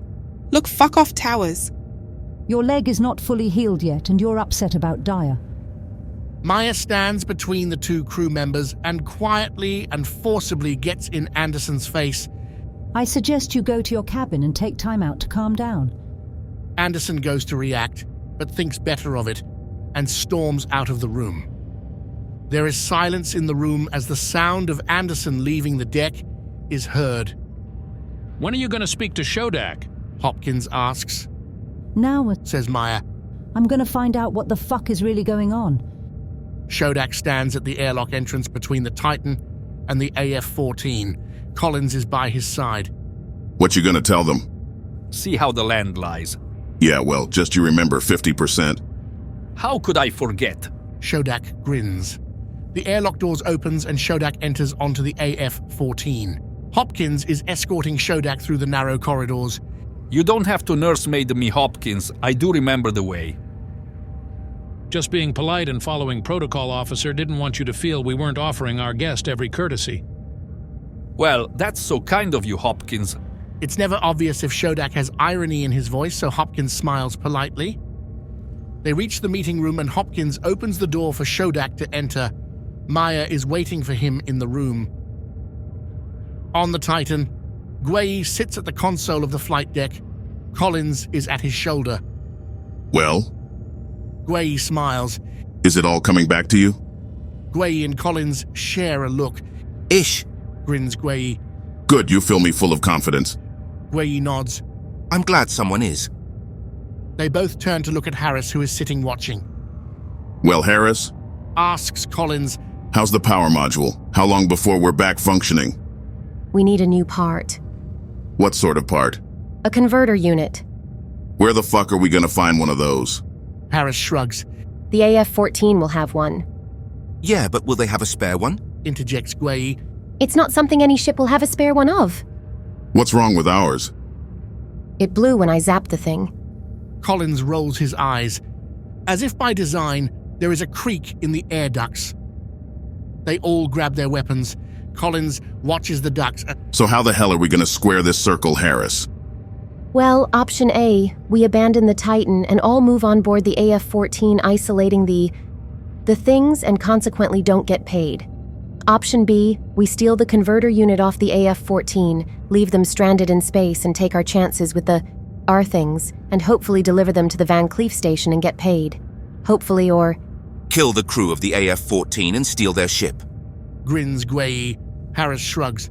Or agree to do a deal with the remaining crew of the AF-14 and share the money with them. Collins and Gwei share a look. That's if any of us survive. What is in those containers, Mr. Shodak? Shodak shifts in his chair. Well, it's unknown at this present moment in time, and it's against all policies and protocol to abandon any ship or vessel with a communicable disease or hostile organism to drift endlessly. Blow the bloody thing up, then. Shodak thinks for a moment, almost as if he's thinking on his feet, to come up with an excuse not to blow the Titan up, and he is. It's an unregistered vessel, Meyer, and so there are no regulations to enforce the placement of a self-destruct mechanism on the vessel.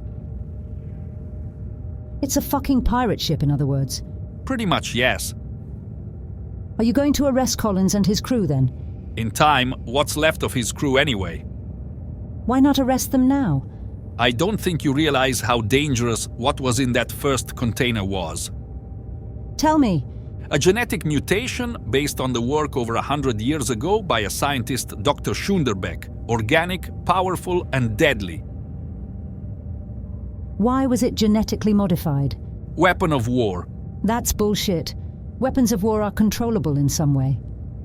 Shodak looks at Maya for a moment. He really hadn't thought of that. Unless, of course, Maya continues, they are just designed to be let loose in an enclosed area like a ship out here and destroy all its occupants, like it's doing to the Titan and us. Shodak is still stuck on Maya's comment about control when he snaps round. He shrugs. Well, yes, you've answered your own question. Maya looks at him. Her sixth sense begins to batter her over the head. What's going on here? She ponders. Anyway, I need to help Collins either contain or destroy the mutation, so I will have to get back. I suggest you keep that airlock shut tight. I fully intend to, Mr. Shodak. Shodak gets up to leave. What about the other container? Maya asks, stopping him in his intent to leave. The container room is welded shut, so it's completely contained. Maya nods. Back on the Titan. Collins looks at Shodak with bemusement. Control? Yeah, have you a terminal I can plug into? Cause Meyer hit on something. Surely, if they were genetically modified to be used as a weapon of war, there must have been a way of controlling them, or at least not attacking the wrong people. What do you mean? Like a chair and a whip? Gwei comments. Shodak shoots him a look and then turns back to Collins. Well? Yeah, we've got a terminal. Did any other container come with those two original containers? You know, like a smaller box. What do you mean a smaller box? Like one that might have a remote control with them? Gwei quips. Shodak shoots him another look. You're not funny. You know that, don't you? How the fuck are we supposed to control these things, man? They're not like something that ain't gonna follow orders. No, but colonies of insects have been communicating with each other for thousands of years. Oh, right, says Collins. I see where you're going. Some sort of stridulations or... Pheromones, Shodak interjects. But would that information be on any historical documents as it was over 100 years ago and very hush-hush? Maybe not, but there's no harm in finding out. If there is something to control these, could it maybe come inside the containers? Maybe, but we ain't unsealing the containment room to find out. No. Agrees Shodak. Have you a terminal? Collins points to a console. Collins, Harris, and Gwei watch as Shodak links his portable module to the terminal and scrolls through screens of information. They all listen and watch for creaks in the air duct system and groans of the ship in stasis attached to the AF-14. Harris nods quietly to Collins about broaching the subject that they won't be going anywhere without the converter unit from the AF-14. Collins shifts his focus to Shodak busy on the terminal and then back to Harris. Gueyi looks quizzically at the pair. Collins nods his head towards Harris, who in turn tries to indicate to Gueyi her concerns silently without alerting Shodak.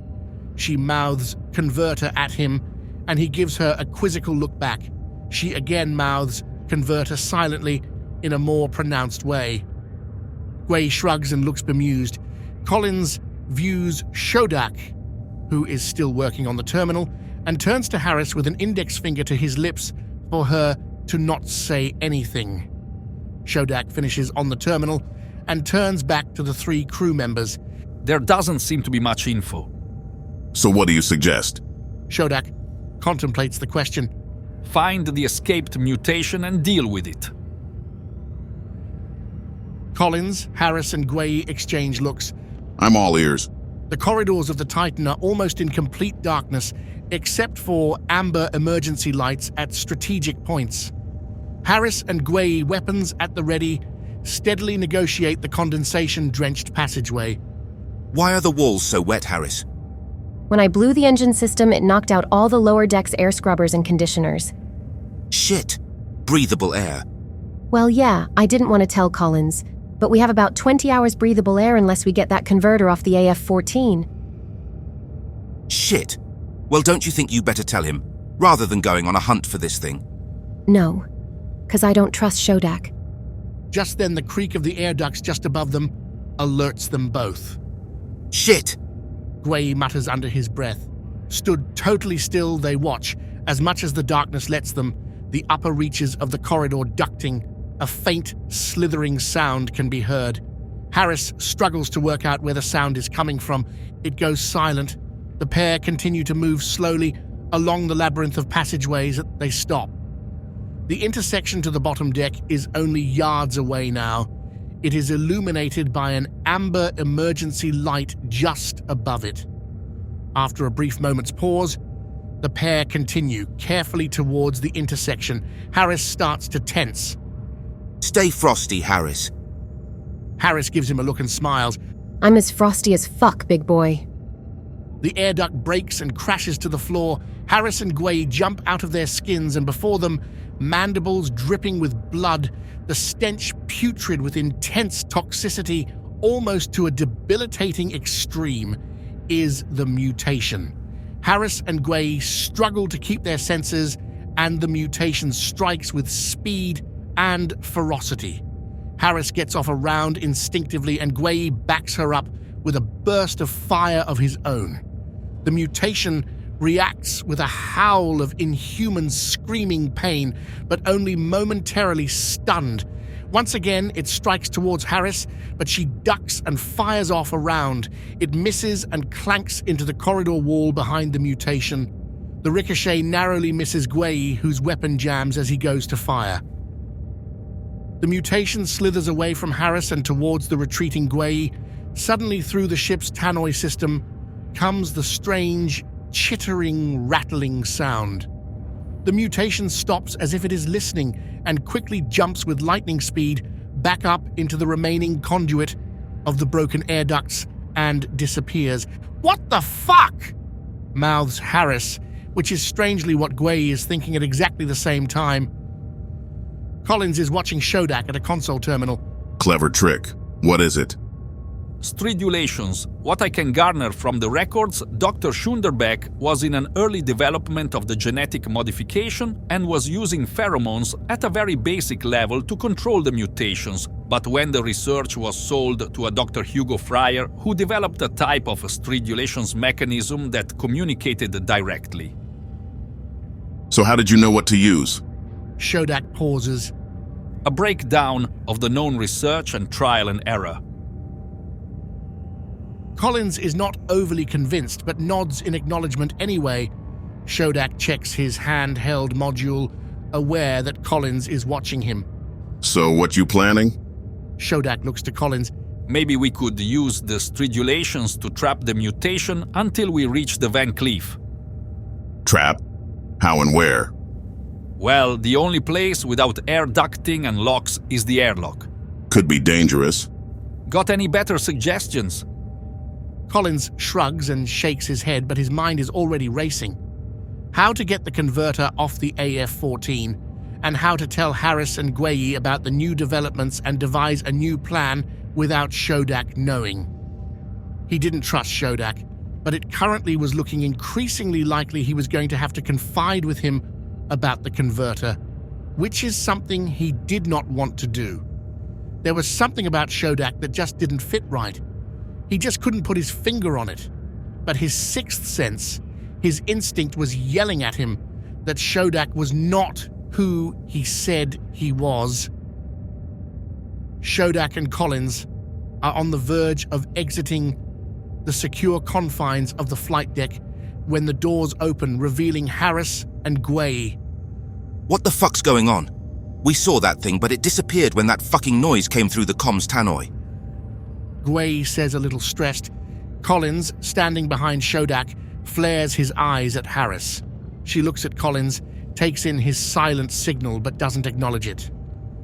It is following its orders, smiles Shodak as he holds up his handheld console. I've downloaded a control mechanism. Well, you're a clever boy, aren't you?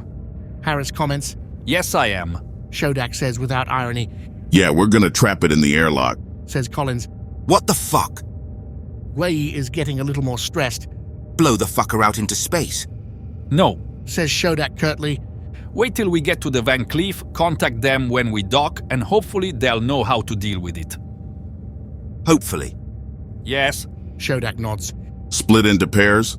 Collins suggests to Shodak. Shodak studies Collins for a moment. Yeah, me and you and Harris and Guei.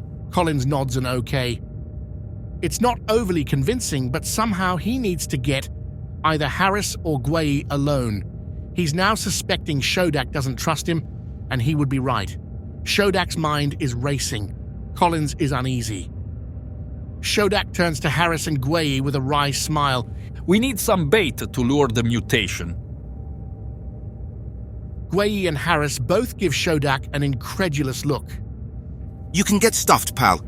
Guei comments. Don't worry. Shodak grins. I'll be right behind you. Harris looks at Collins. Collins shakes his head, knowing exactly what Harris is thinking.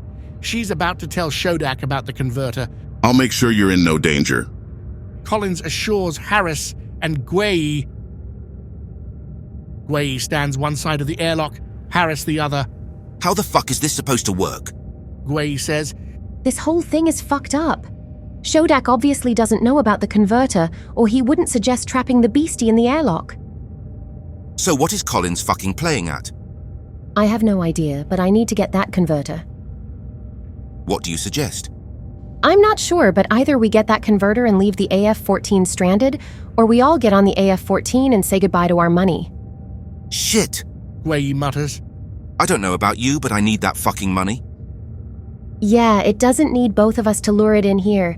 If I can get inside the AF-14, I can find the converter and relieve them of it. Guei looks at Harris. I never had you figured as so cold-hearted, Harris. Harris smiles. I'm a complete bitch when I need to be, Guei baby. Everyone has their threshold. Threshold? When our humanity switches to self-preservation. Oh yeah. Mine changes pretty fucking quickly. Harris smiles at him again. I had noticed. Guei looks at the airlock door between the Titan and the AF-14.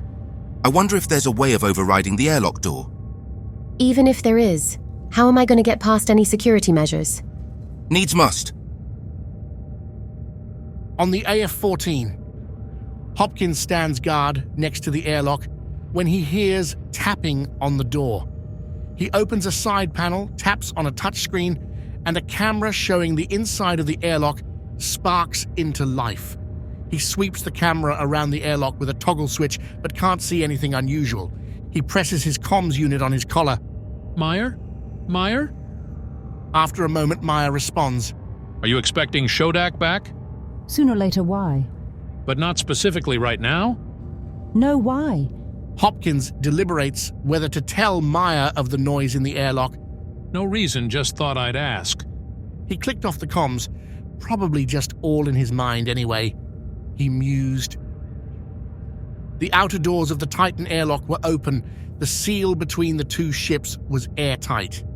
Both Harris and Gwei were trying to search the outer airlock door of the AF-14 to see if there was an override mechanism.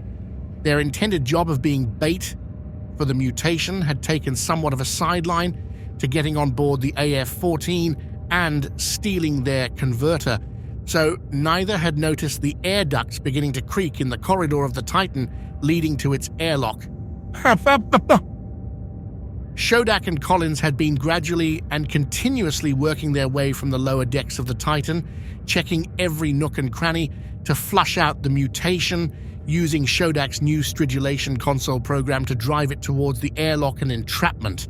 Collins had yet not thought of A, how, and if to broach the subject of the converter with Schoonderbeck, or B, whether to just ice Schoonderbeck here and now and steal his stridulation device. But then Collins had not seen properly how Schoonderbeck was using it. Collins had a mind that Schoonderbeck had purposefully made sure Collins didn't see or know how to use the device to prevent him from actually going through with such a ploy. After all, Schoonderbeck was no mug, and probably every bit as fucking devious and as untrustworthy as him, Collins mused, but then he couldn't blame him. Needs must, and he'd do exactly the same in his place. Maya strode down the narrow corridor towards Anderson's quarters. The door opened and Anderson was stretched out on her bunk. What the fuck do you want? Are you still thinking we should just detach from the Titan and get the hell out of here? Yeah, aren't you? Maya nods slowly. I'm just worried about Schoonderbeck. Kill him and blame the crew of the Titan. That might be easier said than done. I'll do it. If I knew what the hell he was up to on the Titan, I'd be able to formulate a plan. Leave him stranded. Perfectly understandable. If we get any comebacks, just say we lost the crew to a hostile organism and we were adhering to quarantine regulations. Maya was in thought. She was conflicted. Shit, Maya. Sometimes you've got to follow your instincts and take a risk. If we continue to hang on here, it ain't gonna end well. Maya is still conflicted, but she nods slowly in agreement. Okay, let's get the ball rolling. In the Titan airlock, Gwei feels along the edge of the door of the AF-14 airlock. He turns to Harris. I don't suppose you have a laser cutter in your toolbox, do you? Harris nods. Yes, but that means going down to the engine room. Ah. Gwei lets out a dilemma-induced chuckle. I can't override the AF-14's airlock door without it. Harris gives a slight wry smile. Terrific. Hopkins is watching the camera on the side panel of the AF-14 airlock door. He is still not convinced everything is as it should be. His lapel comms communicator flashes. He responds, What is it, boss? We're gonna get the hell out of here, so saddle up. Thank fuck for that. Hopkins turns off the camera and runs up the corridor, leading towards the upper deck and the flight deck. Schoonderbeck edges round the corridor into a shaft shrouded in complete darkness. He switches on a torch and clips it to his lapel. He squints at a long line of purple goo that emanates from a crack in the ceiling air duct. He stops and looks at his portable console. Collins moves in behind him. What's wrong? It's been here. But not now? Collins has a thought. What if Schoonderbeck is leading them all into a trap? He wouldn't put it past this bastard. He fingers the trigger of his assault weapon and plays with the notion of icing the scum now, but hesitates as the sound of something moving comes from behind them. They both turn. Schoonderbeck scans his console. Fat lot of good that's doing us. It can't be behind us. So what is? Harris is pressed tightly against the wall of the corridor, laser cutter gripped tightly in her hand. Fuck! What do I do now? She muses to herself, still staying calm and thinking quick. Still, silent and holding her breath, she senses Schoonderbeck just round the corner of the corridor junction. She can hear the beep of his portable handheld console. Just then, the creaking of the air duct just above her makes her look upwards. Schoonderbeck quickly snaps the stridulations on his console. The creaking in the air duct becomes a scraping, scurrying sound and disappears altogether. Harris breathes a sigh of relief as she can hear Schoonderbeck and Collins turn and carry on their way. They disappear into a storage room which allows Harris to scoot past them and back to the airlock door and the awaiting Gwei. The flight deck of the AF-14 is a mass of activity. The 4 remaining crew members are getting ready to jettison the docked ship Titan and make a speedy exit from the mess. Mayer is directing proceedings. Anderson is in the pilot seat, with Hopkins navigating and Towers keeping an eye on the engines and structural integrity. Each of the crew in turn give Maya the nod that all is ready. Maya goes to her terminal for one final check when a klaxon sounds and warning lights start to flash. The internal computer system tannoy speaker barks information. Breach at airlock door. Air integrity compromised. Undocking procedure discontinued. Maya looks at her terminal with incredulity. What the fuck? Towers springs from his seat and tears out of the flight deck and down towards the airlock doors. The corridors are in the AF-14 are narrow and winding and not conducive to fast movement. Towers is moving as quickly as the conditions permit. His usual calm is crucial to his responses, yet the breached airlock door seal and the dawning awareness that they might all be doomed to a prolonged, agonizing demise is eroding his composure, and a hint of panic is starting to emerge. As he rounds the corner and enters the corridor section of the airlock, the crack of assault rifle butt slams into the side of Towers' head. He flies to the floor with a slump and is momentarily dazed, but he is a big man and quickly comes to his senses and charges, shoulder first, into his assailant, Gwei. The 2 men are fleetingly held in grappling mode. Gwei raises his knee to crunch into Towers' stomach. Towers grunts and releases his hold, but stays on his feet, grabbing a fire extinguisher hanging on the wall and swings it, narrowly missing Gwei. Gwei instinctively raises his assault rifle, but Towers has activated the fire extinguisher, and the coolant hits Gwei in the face and keeps Gwei temporarily dazed for long enough for Towers to slam the extinguisher bottom edge into Gwei's face. Gwei's world is spinning. He's struggling to gain control when another hard, vicious smash to the head is the last thing Gwei feels. Towers stands up straight, sees Gwei's assault rifle, smiles, and he bends down to pick it up. Harris, back against the wall just behind the arch of the airlock corridor entrance, she waits and, breathing heavy, sweating profusely, scurries through the corridors of the AF-14, looking for the engine room. Harris drops down the ladders to the bottom deck of the AF-14 and the engine room. She checks there for a moment for any obvious movement, but the deck seems clear. Edging her way along the corridor, she immediately recognizes the smell, heat, and structural configuration of an AF-class vessel engine room. Peering inside, no one is around. She moves quickly into the area likely to hold the converter. She quickly removes a panel and unclips the converter, all the while checking her surroundings. It's done. The power snaps off, the low murmuring of the engine stops, and the amber emergency lighting sparks into life. She places the converter carefully on the floor and replaces the panel. She takes a deep breath. She knows now any crew remaining on the AF-14 will be checking every nook and cranny for the reason for the power break. Carefully peeking around the engine room door for the all clear, she starts to move smartly and quickly through the corridor and up the ladders to the upper decks. Back on the Titan, Schoonderbeck, using the console's stridulations, watches as the mutation enters the airlock of the Titan. Collins hits the remote button, closing the airlock door and trapping the mutation in the airtight airlock. Watching the airlock readout screen, simultaneously keeping an eye on Schoonderbeck, Collins waits for the atmosphere and stability readings of the airlock. They are not forthcoming. Collins is a little confused. He checks the readouts. The outer Titan airlock door is open. He quickly taps the CCTV monitor screen. "What's up?" comments Schoonderbeck. The outer door was open. How?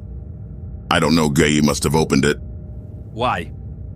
I don't know, but the mutation is now in the AF-14 airlock. You fucking planned this, didn't you?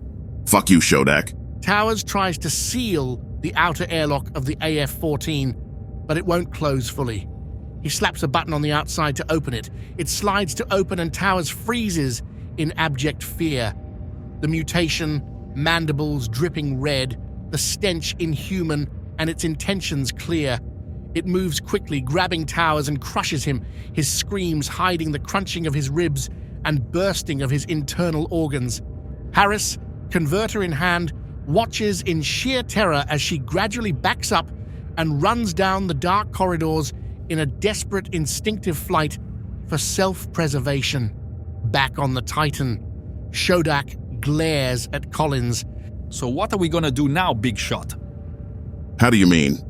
Well, one mutation is running loose on the AF-14 now, and the other is sealed up on the Titan. We have no power on the Titan and a soon-to-be-destroyed crew on the AF-14. Collins shrugs. Well, genius, you fuck off with your little toy onto the AF-14 and trap the mutation? Shodak thinks for a minute.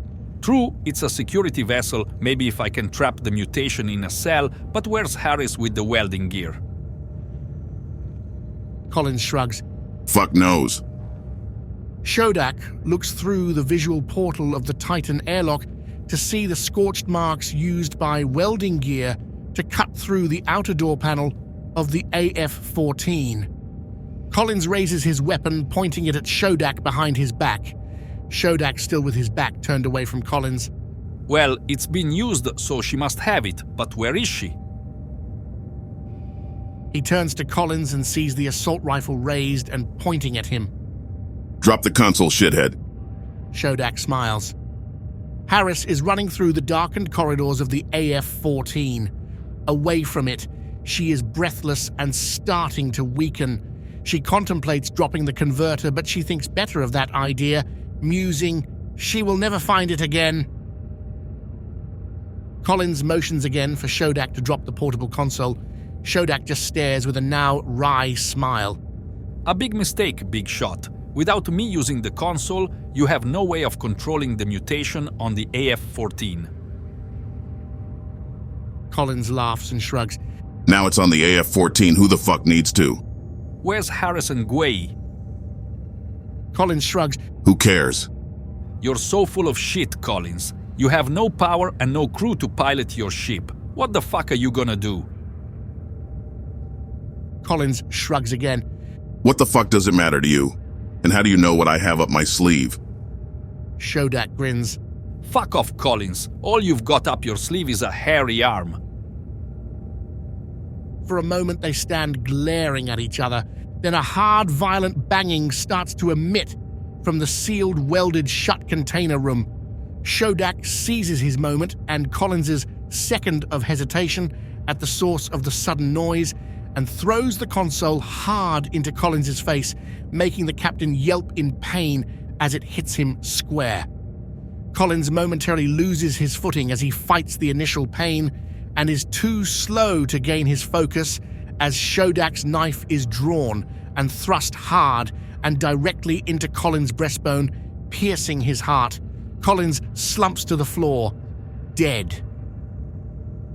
Harris stops to catch her breath, looking around for somewhere to store the converter, but jumps out of her skin when through the dingy, darkened adjoining corridor, Maya and Anderson appear. Her first instinct is to run, but she hasn't got the energy. Who the fuck are you? Asks Maya. Harris looks at the pair. I was just thinking the same thing. Well, this is our ship. Anderson interjects. I take it you're off the Titan. Harris nods. Yeah, a genetic mutation has escaped onto your ship. I just come to warn you. Well, that's very generous of you. Maya turns to her compadre. Don't you think? Anderson nods and points towards the converter Harris is holding. Doesn't mean she can steal our converter, though. Maya glares. Explains our power loss, though. Harris knows she's banged to rights. Is this yours? Maya grabs the converter from Harris. Harris offers no resistance and Maya hands it to Anderson.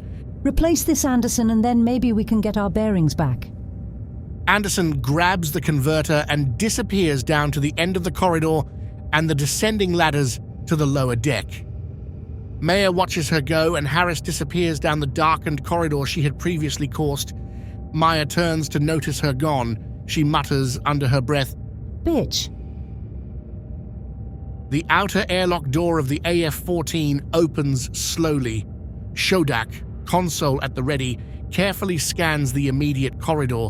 It's dark and empty except for the amber glow of the emergency lights.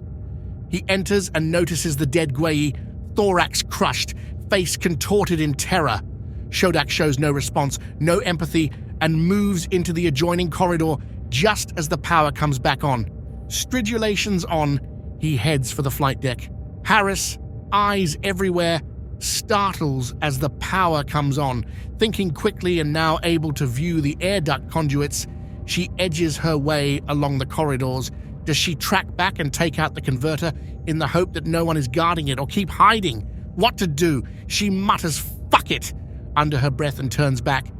The Titan is empty, silent, powerless, and still. The corridor's dark and the door to the container room shut and welded. Suddenly, the door starts to pound again, heavily and relentlessly, only there is no one aboard to hear it. Harris edges towards the apex of the corridor junction. She hears faint voices echoing through the walkway and stops. Craning her neck to hear, she recognizes Shodak's voice. He's talking to a very angry mayor, but she can't quite hear what they're saying. Harris contemplates moving closer, but weighs up the risks of being seen again. Decision time: descend the ladders to the lower deck and the engine room and the converter, or wait. Listen and watch for the others to leave the area. She notices for the first time her head is hurting from the stress and anxiety. Maya is very animated. "You bastard, you are so full of shit." Now look here, Meyer. Shodak looks down his nose at her. It makes sense to make our way to the Van Cleef and deposit the cargo from the Titan and let them deal with it. "People are dead here, Shodak," shouts Maya. "And all you can think of is fucking money." Meyer, if we don't get this cargo to the Van Cleef, we will all be dead. Who says we aren't gonna die anyway? Interjects Anderson. Shodak holds up his console. "'Cause I can control it with this." Maya has a wry smile. "So how come it's on my ship, Shodak?" "Because I was trying to trap it in the airlock, and some Burke from the Titan had prized open the outer airlock door to your ship." "Yeah, we just seen her," says Anderson. Shodak looks at her. "Harris, what, she's still alive?" "Yes," states Maya. "Well, she was the last time I saw her." "Where is she now?" Maya shrugs. "We don't have enough crew left to detain anyone, let alone a bloody murderous mutation." "But unlike the Titan, you do have security cells to lock somebody or something up, yes?" Maya nods and Shodak holds up his console. "And I have the means to control it." He continues with a big smile. Maya and Anderson don't react, but just stare at Shodak. "This guy is a complete prick," muses Anderson herself. Harris, head in her hands, throbbing headache and suddenly very, very tired, runs through several different courses of action open to her. Still hearing the close, inaudible voices from the next corridor, she decides to head back from where she came and leave, risking going to the deck below and being caught again. Now the power back on, and her adversaries in the opposite direction near the airlock, she surmises she should be okay going this way, even though she is not sure where it leads. Turning the corner and through the archway into a straight, narrower walkway, she stumbles on a doorway and a room with a row of terminals, console decks, and screens, the flight deck.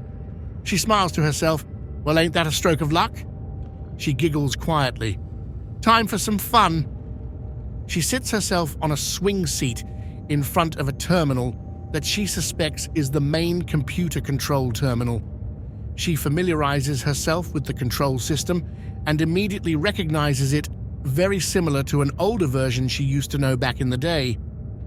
A few swipes of her hand and she's in, and grins as she realizes there is no security systems activated. She lets out a little snort of satisfaction, knowing that complacency is often a man's major route to failure. Within seconds, she has disrupted the flight route, shut down the function, and put in a secret code and password that only she knows and inhibits anyone without them access to the flight controls. Result, she says out aloud. Maya is in the process of a major rant at Shodak's irresponsible, on the spur of the moment plans, inspired by pure greed, when Shodak holds up his hand to stop her mid-blast, to listen to the ship's throbbing engine power. What's happened to the engine and air scrubber throb? Maya is annoyed at being stopped. What? The engine throb? Shodak emphasizes. Maya and Anderson listens. They share looks. That bitch is in the flight deck. Maya glares at Anderson. Didn't you add the security? I didn't think I had to, Anderson pleads. Maya and Anderson race off to the flight deck. Shodak rolls his eyes and starts his console. Harris leans back in the chair with a smug grin. All she has to do now is grab the converter and get back on the Titan. Then she thinks, what if something happens to Collins or has happened to Collins? Shit, what to do? She muses to herself. Just then she cranes her head as a strange, slithering sound begins to emanate from the air ducts. Fuck it, she mutters under her breath. She scans the flight deck, looking for an alternative exit. A small portal door sits at the far end on the floor of the flight deck. Now she ponders where the hell that would lead to, but it would be away from the mutation and away from a returning crew. Realizing there's little options available, she scoots to the portal, turns the wheel handle and opens it, and quickly disappears down the opening and closes the door after her. Maya and Anderson turn the corner at a run and stop suddenly the moment they enter the archway to the next corridor. In their way is the curious form, stench, and menace of the mutation facing the door of the flight deck. Maya and Anderson slowly retreat, trying not to disturb the mutation. Back in the previous corridor, Maya whispers to Anderson to check the engine room in case Harris is after the converter again. Anderson, anxiety now shredding her nerves, nods and quickly moves towards the ladders to the lower deck and the engine room. Harris slides down the lower deck ladder and quickly bolts through the corridor towards the engine. Trying to get her bearings, she turns the next bend in the ship's passageway to what she hopefully thinks might be the engine room, when standing in her way is Anderson. Maya is edging backwards, the sound and stench of the mutation still in front, just around the bend of the corridor. Shodak appears behind her, making her jump. Maya points around the corner. Shodak smiles and adjusts his portable console. Confident the stridulations are making an effect, he passes Maya and edges towards the turn in the passageway. Within moments, Shodak is face to face with the mutation, its mandibles gently moving, still dripping Gwei's blood. Shodak makes sure his console settings are still set correctly. Come on, move, you bastard!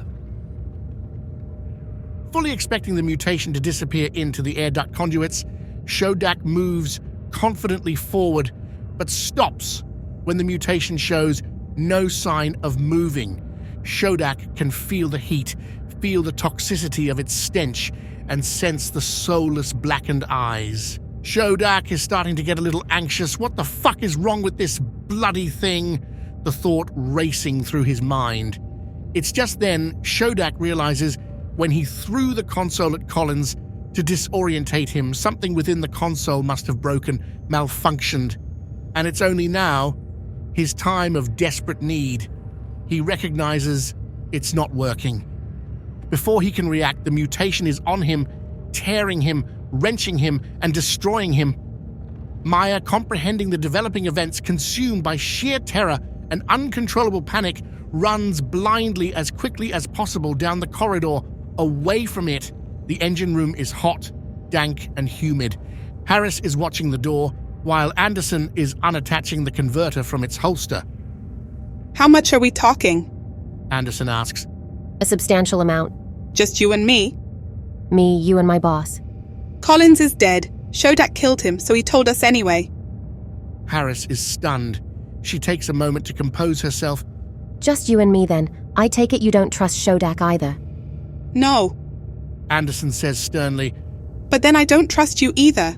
But my instinct tells me to trust you a lot more than Schoendeck. Even though I was going to steal your converter and leave you stranded? Did you even know I existed? No.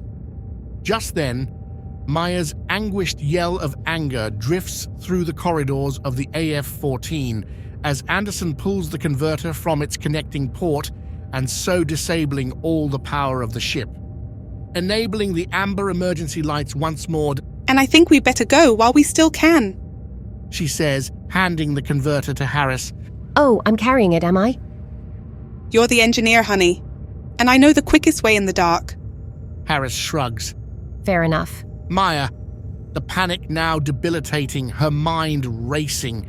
She can't think, she has never been in this situation before, and she is unable to process her normally regimented checklist of strategies to stay calm in times of severe pressure.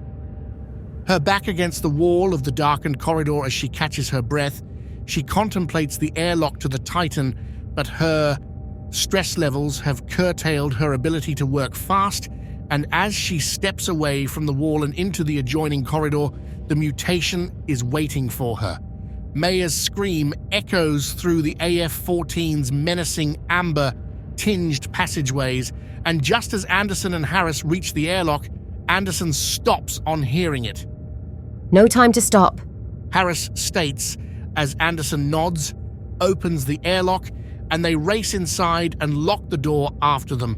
The interior of the Titan still lays silent and dark.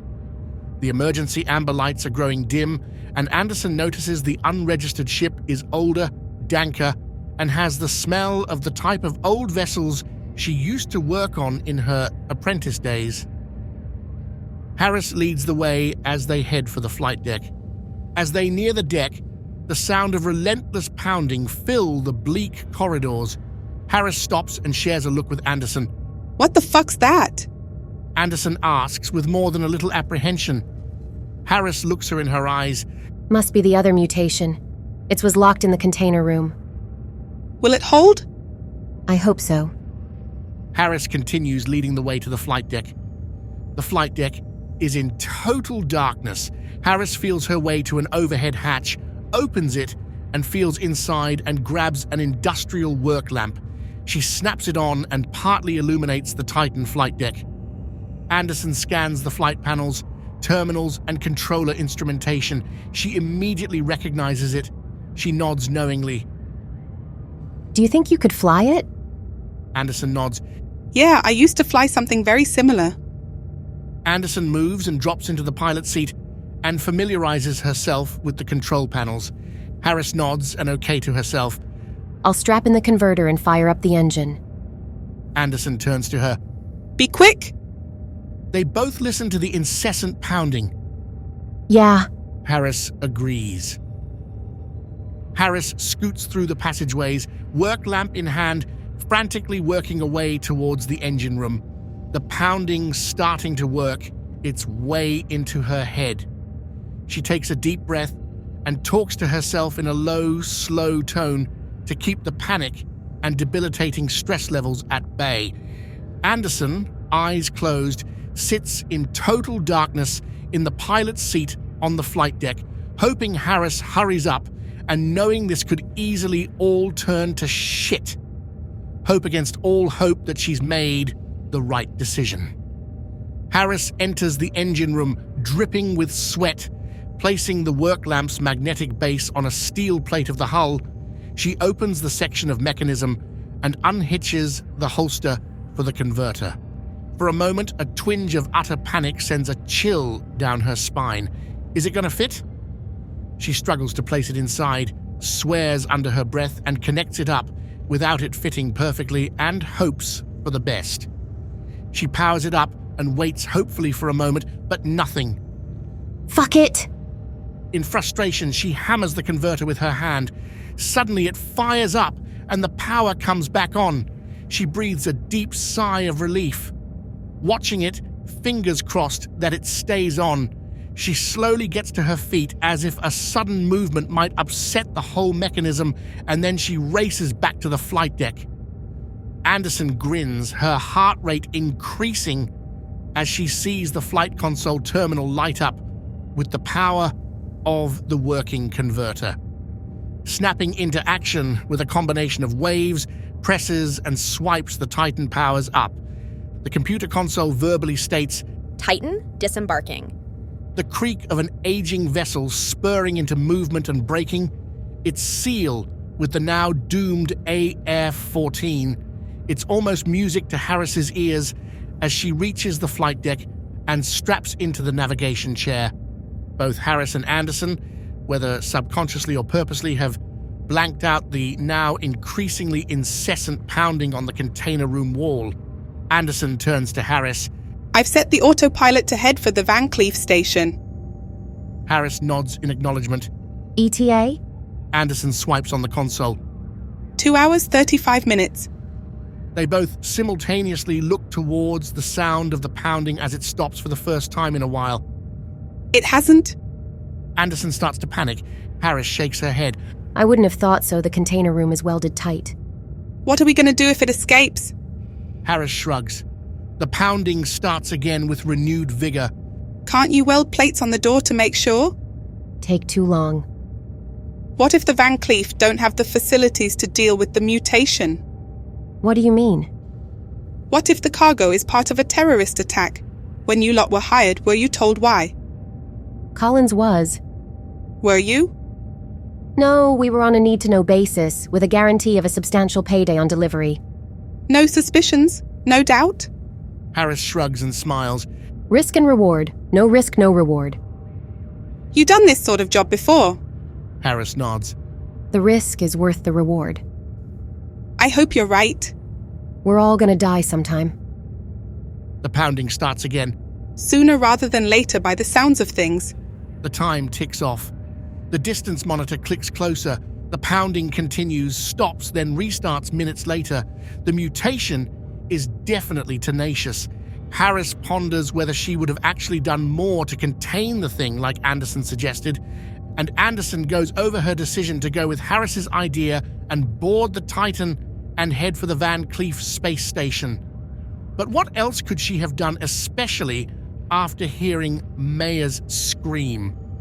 Both Harris and Anderson are listening intently to the pounding, hoping it carries on for the time it takes to reach the Van Cleef station, and that competent technicians from the space station are expecting the mutation, know exactly how to deal with it, and pay the money contracted to Harris.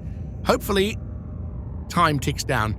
Distance clicks closer, pounding continues, and the remaining two's anxiety increases. Harris mutters under breath to help her keep cool and thoughtful in times of stress, just like her dad always taught her. Anderson can't take her eyes off the monitor, the autopilot still on course.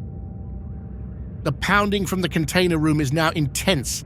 The metal welded doors are creaking with continuous impact.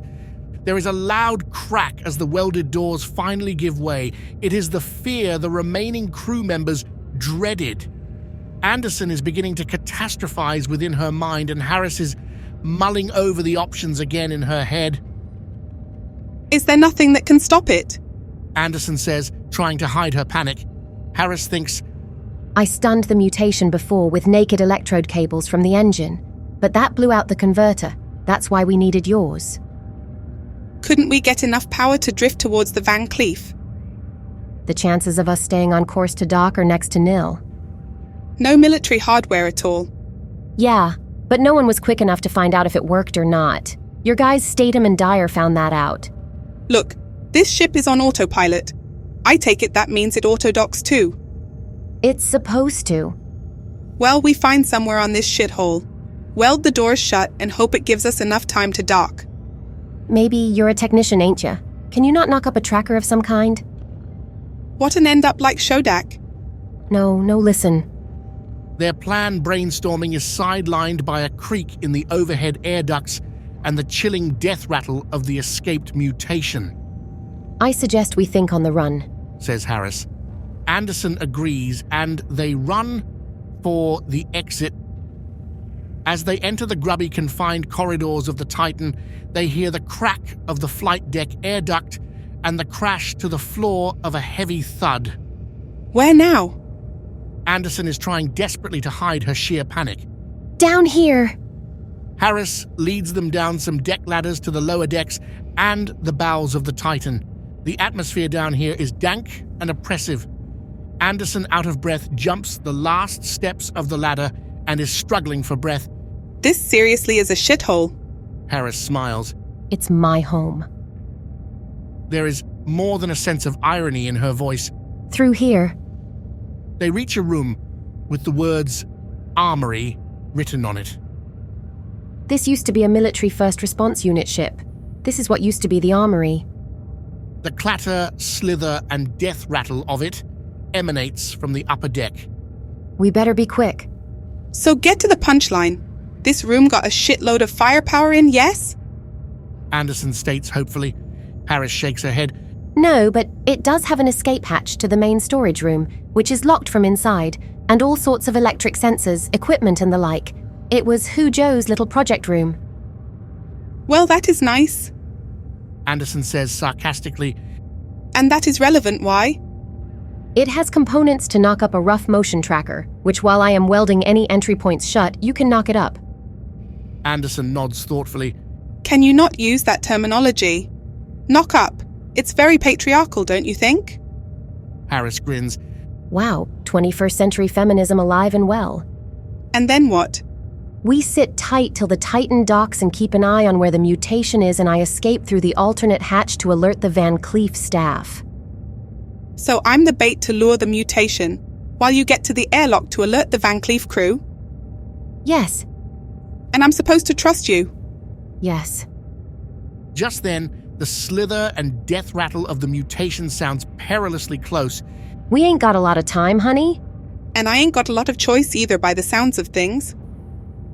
Unless you know your way from our warehouse storage unit up through all the decks to the airlock the back way. No need to take the piss. I am on the edge here, you know. I know I'm sorry, just we ain't got a lot of time. So you keep saying. Anderson nods an okay, and they enter the old armory room, and Harris picks up a portable welder from a toolbox and begins to weld the doors and ducts tight shut, while Anderson scans all the assorted equipment in the room for the necessary components to make a motion tracker. The Titan moves slowly through dark, empty space. The Van Cleef space station is still, motionless, and seemingly quiet. The Titan moves nearer to the Van Cleef, drifting in perfect unison. Harris is finishing up welding the ducts, and Anderson is testing a very rough-looking contraption that she insists is a working motion tracker. Anderson points it at the welded shut door. It bleeps as if something is either at the door or on the other side of the door. Is it working? Harris asks as she finishes one piece of air duct and starts another. Not sure. I think it might be playing up. What about airtime in here once the air ducts are welded shut? Should be enough for about 2 hours, with the portable air scrubbers and oxygen mask and tanks. Should be. Great. Harris stops and watches Anderson with her motion tracker still bleeping. Well, either it ain't working or it's right outside the door. She laughs a little dismissively. Anderson scowls. Both are jerked out of their complacency and their skins as the armory door pounds loudly and a huge dent appears in the welded door. Fuck's sake! Yelps Anderson in shock. Seems I was wrong to take the piss. It is working. Again, there is another large pound on the door. It bends and creaks again. Are you sure it's going to hold out? Anderson says, showing real fear. Harris shakes her head. No, the door paneling can't be as robust as I thought. Oh, great. Anderson quips ironically. There is another slam against the door again and again. The door bends inwards but still miraculously holds. Harris and Anderson brace for another attack, but Anderson's motion tracker stops bleeping. They stand like stone, still, silent and waiting. Nothing. What now? Anderson says as she swings her motion tracker around the room. It reads nothing. Carry on with our plan? Anderson hands the tracker to Harris. She familiarizes herself with the ungainly unit. Don't criticize. Don't care as long as it works. Don't forget me. Anderson and Harris share a look. No, I won't. That's the thing with being all the way out here. After a while, you don't trust anyone and question everything. I always did. Harris hands the tracker back to Anderson as she checks the exit point to the storage warehouse on the lower deck. She hesitates for a moment as she reaches for the twist opening mechanism. The tracker begins bleeping. Anderson and Harris share another look. What's wrong? Dunno, I got an awful sense. The exit point door flies open. Harris and Anderson instinctively step back in shock.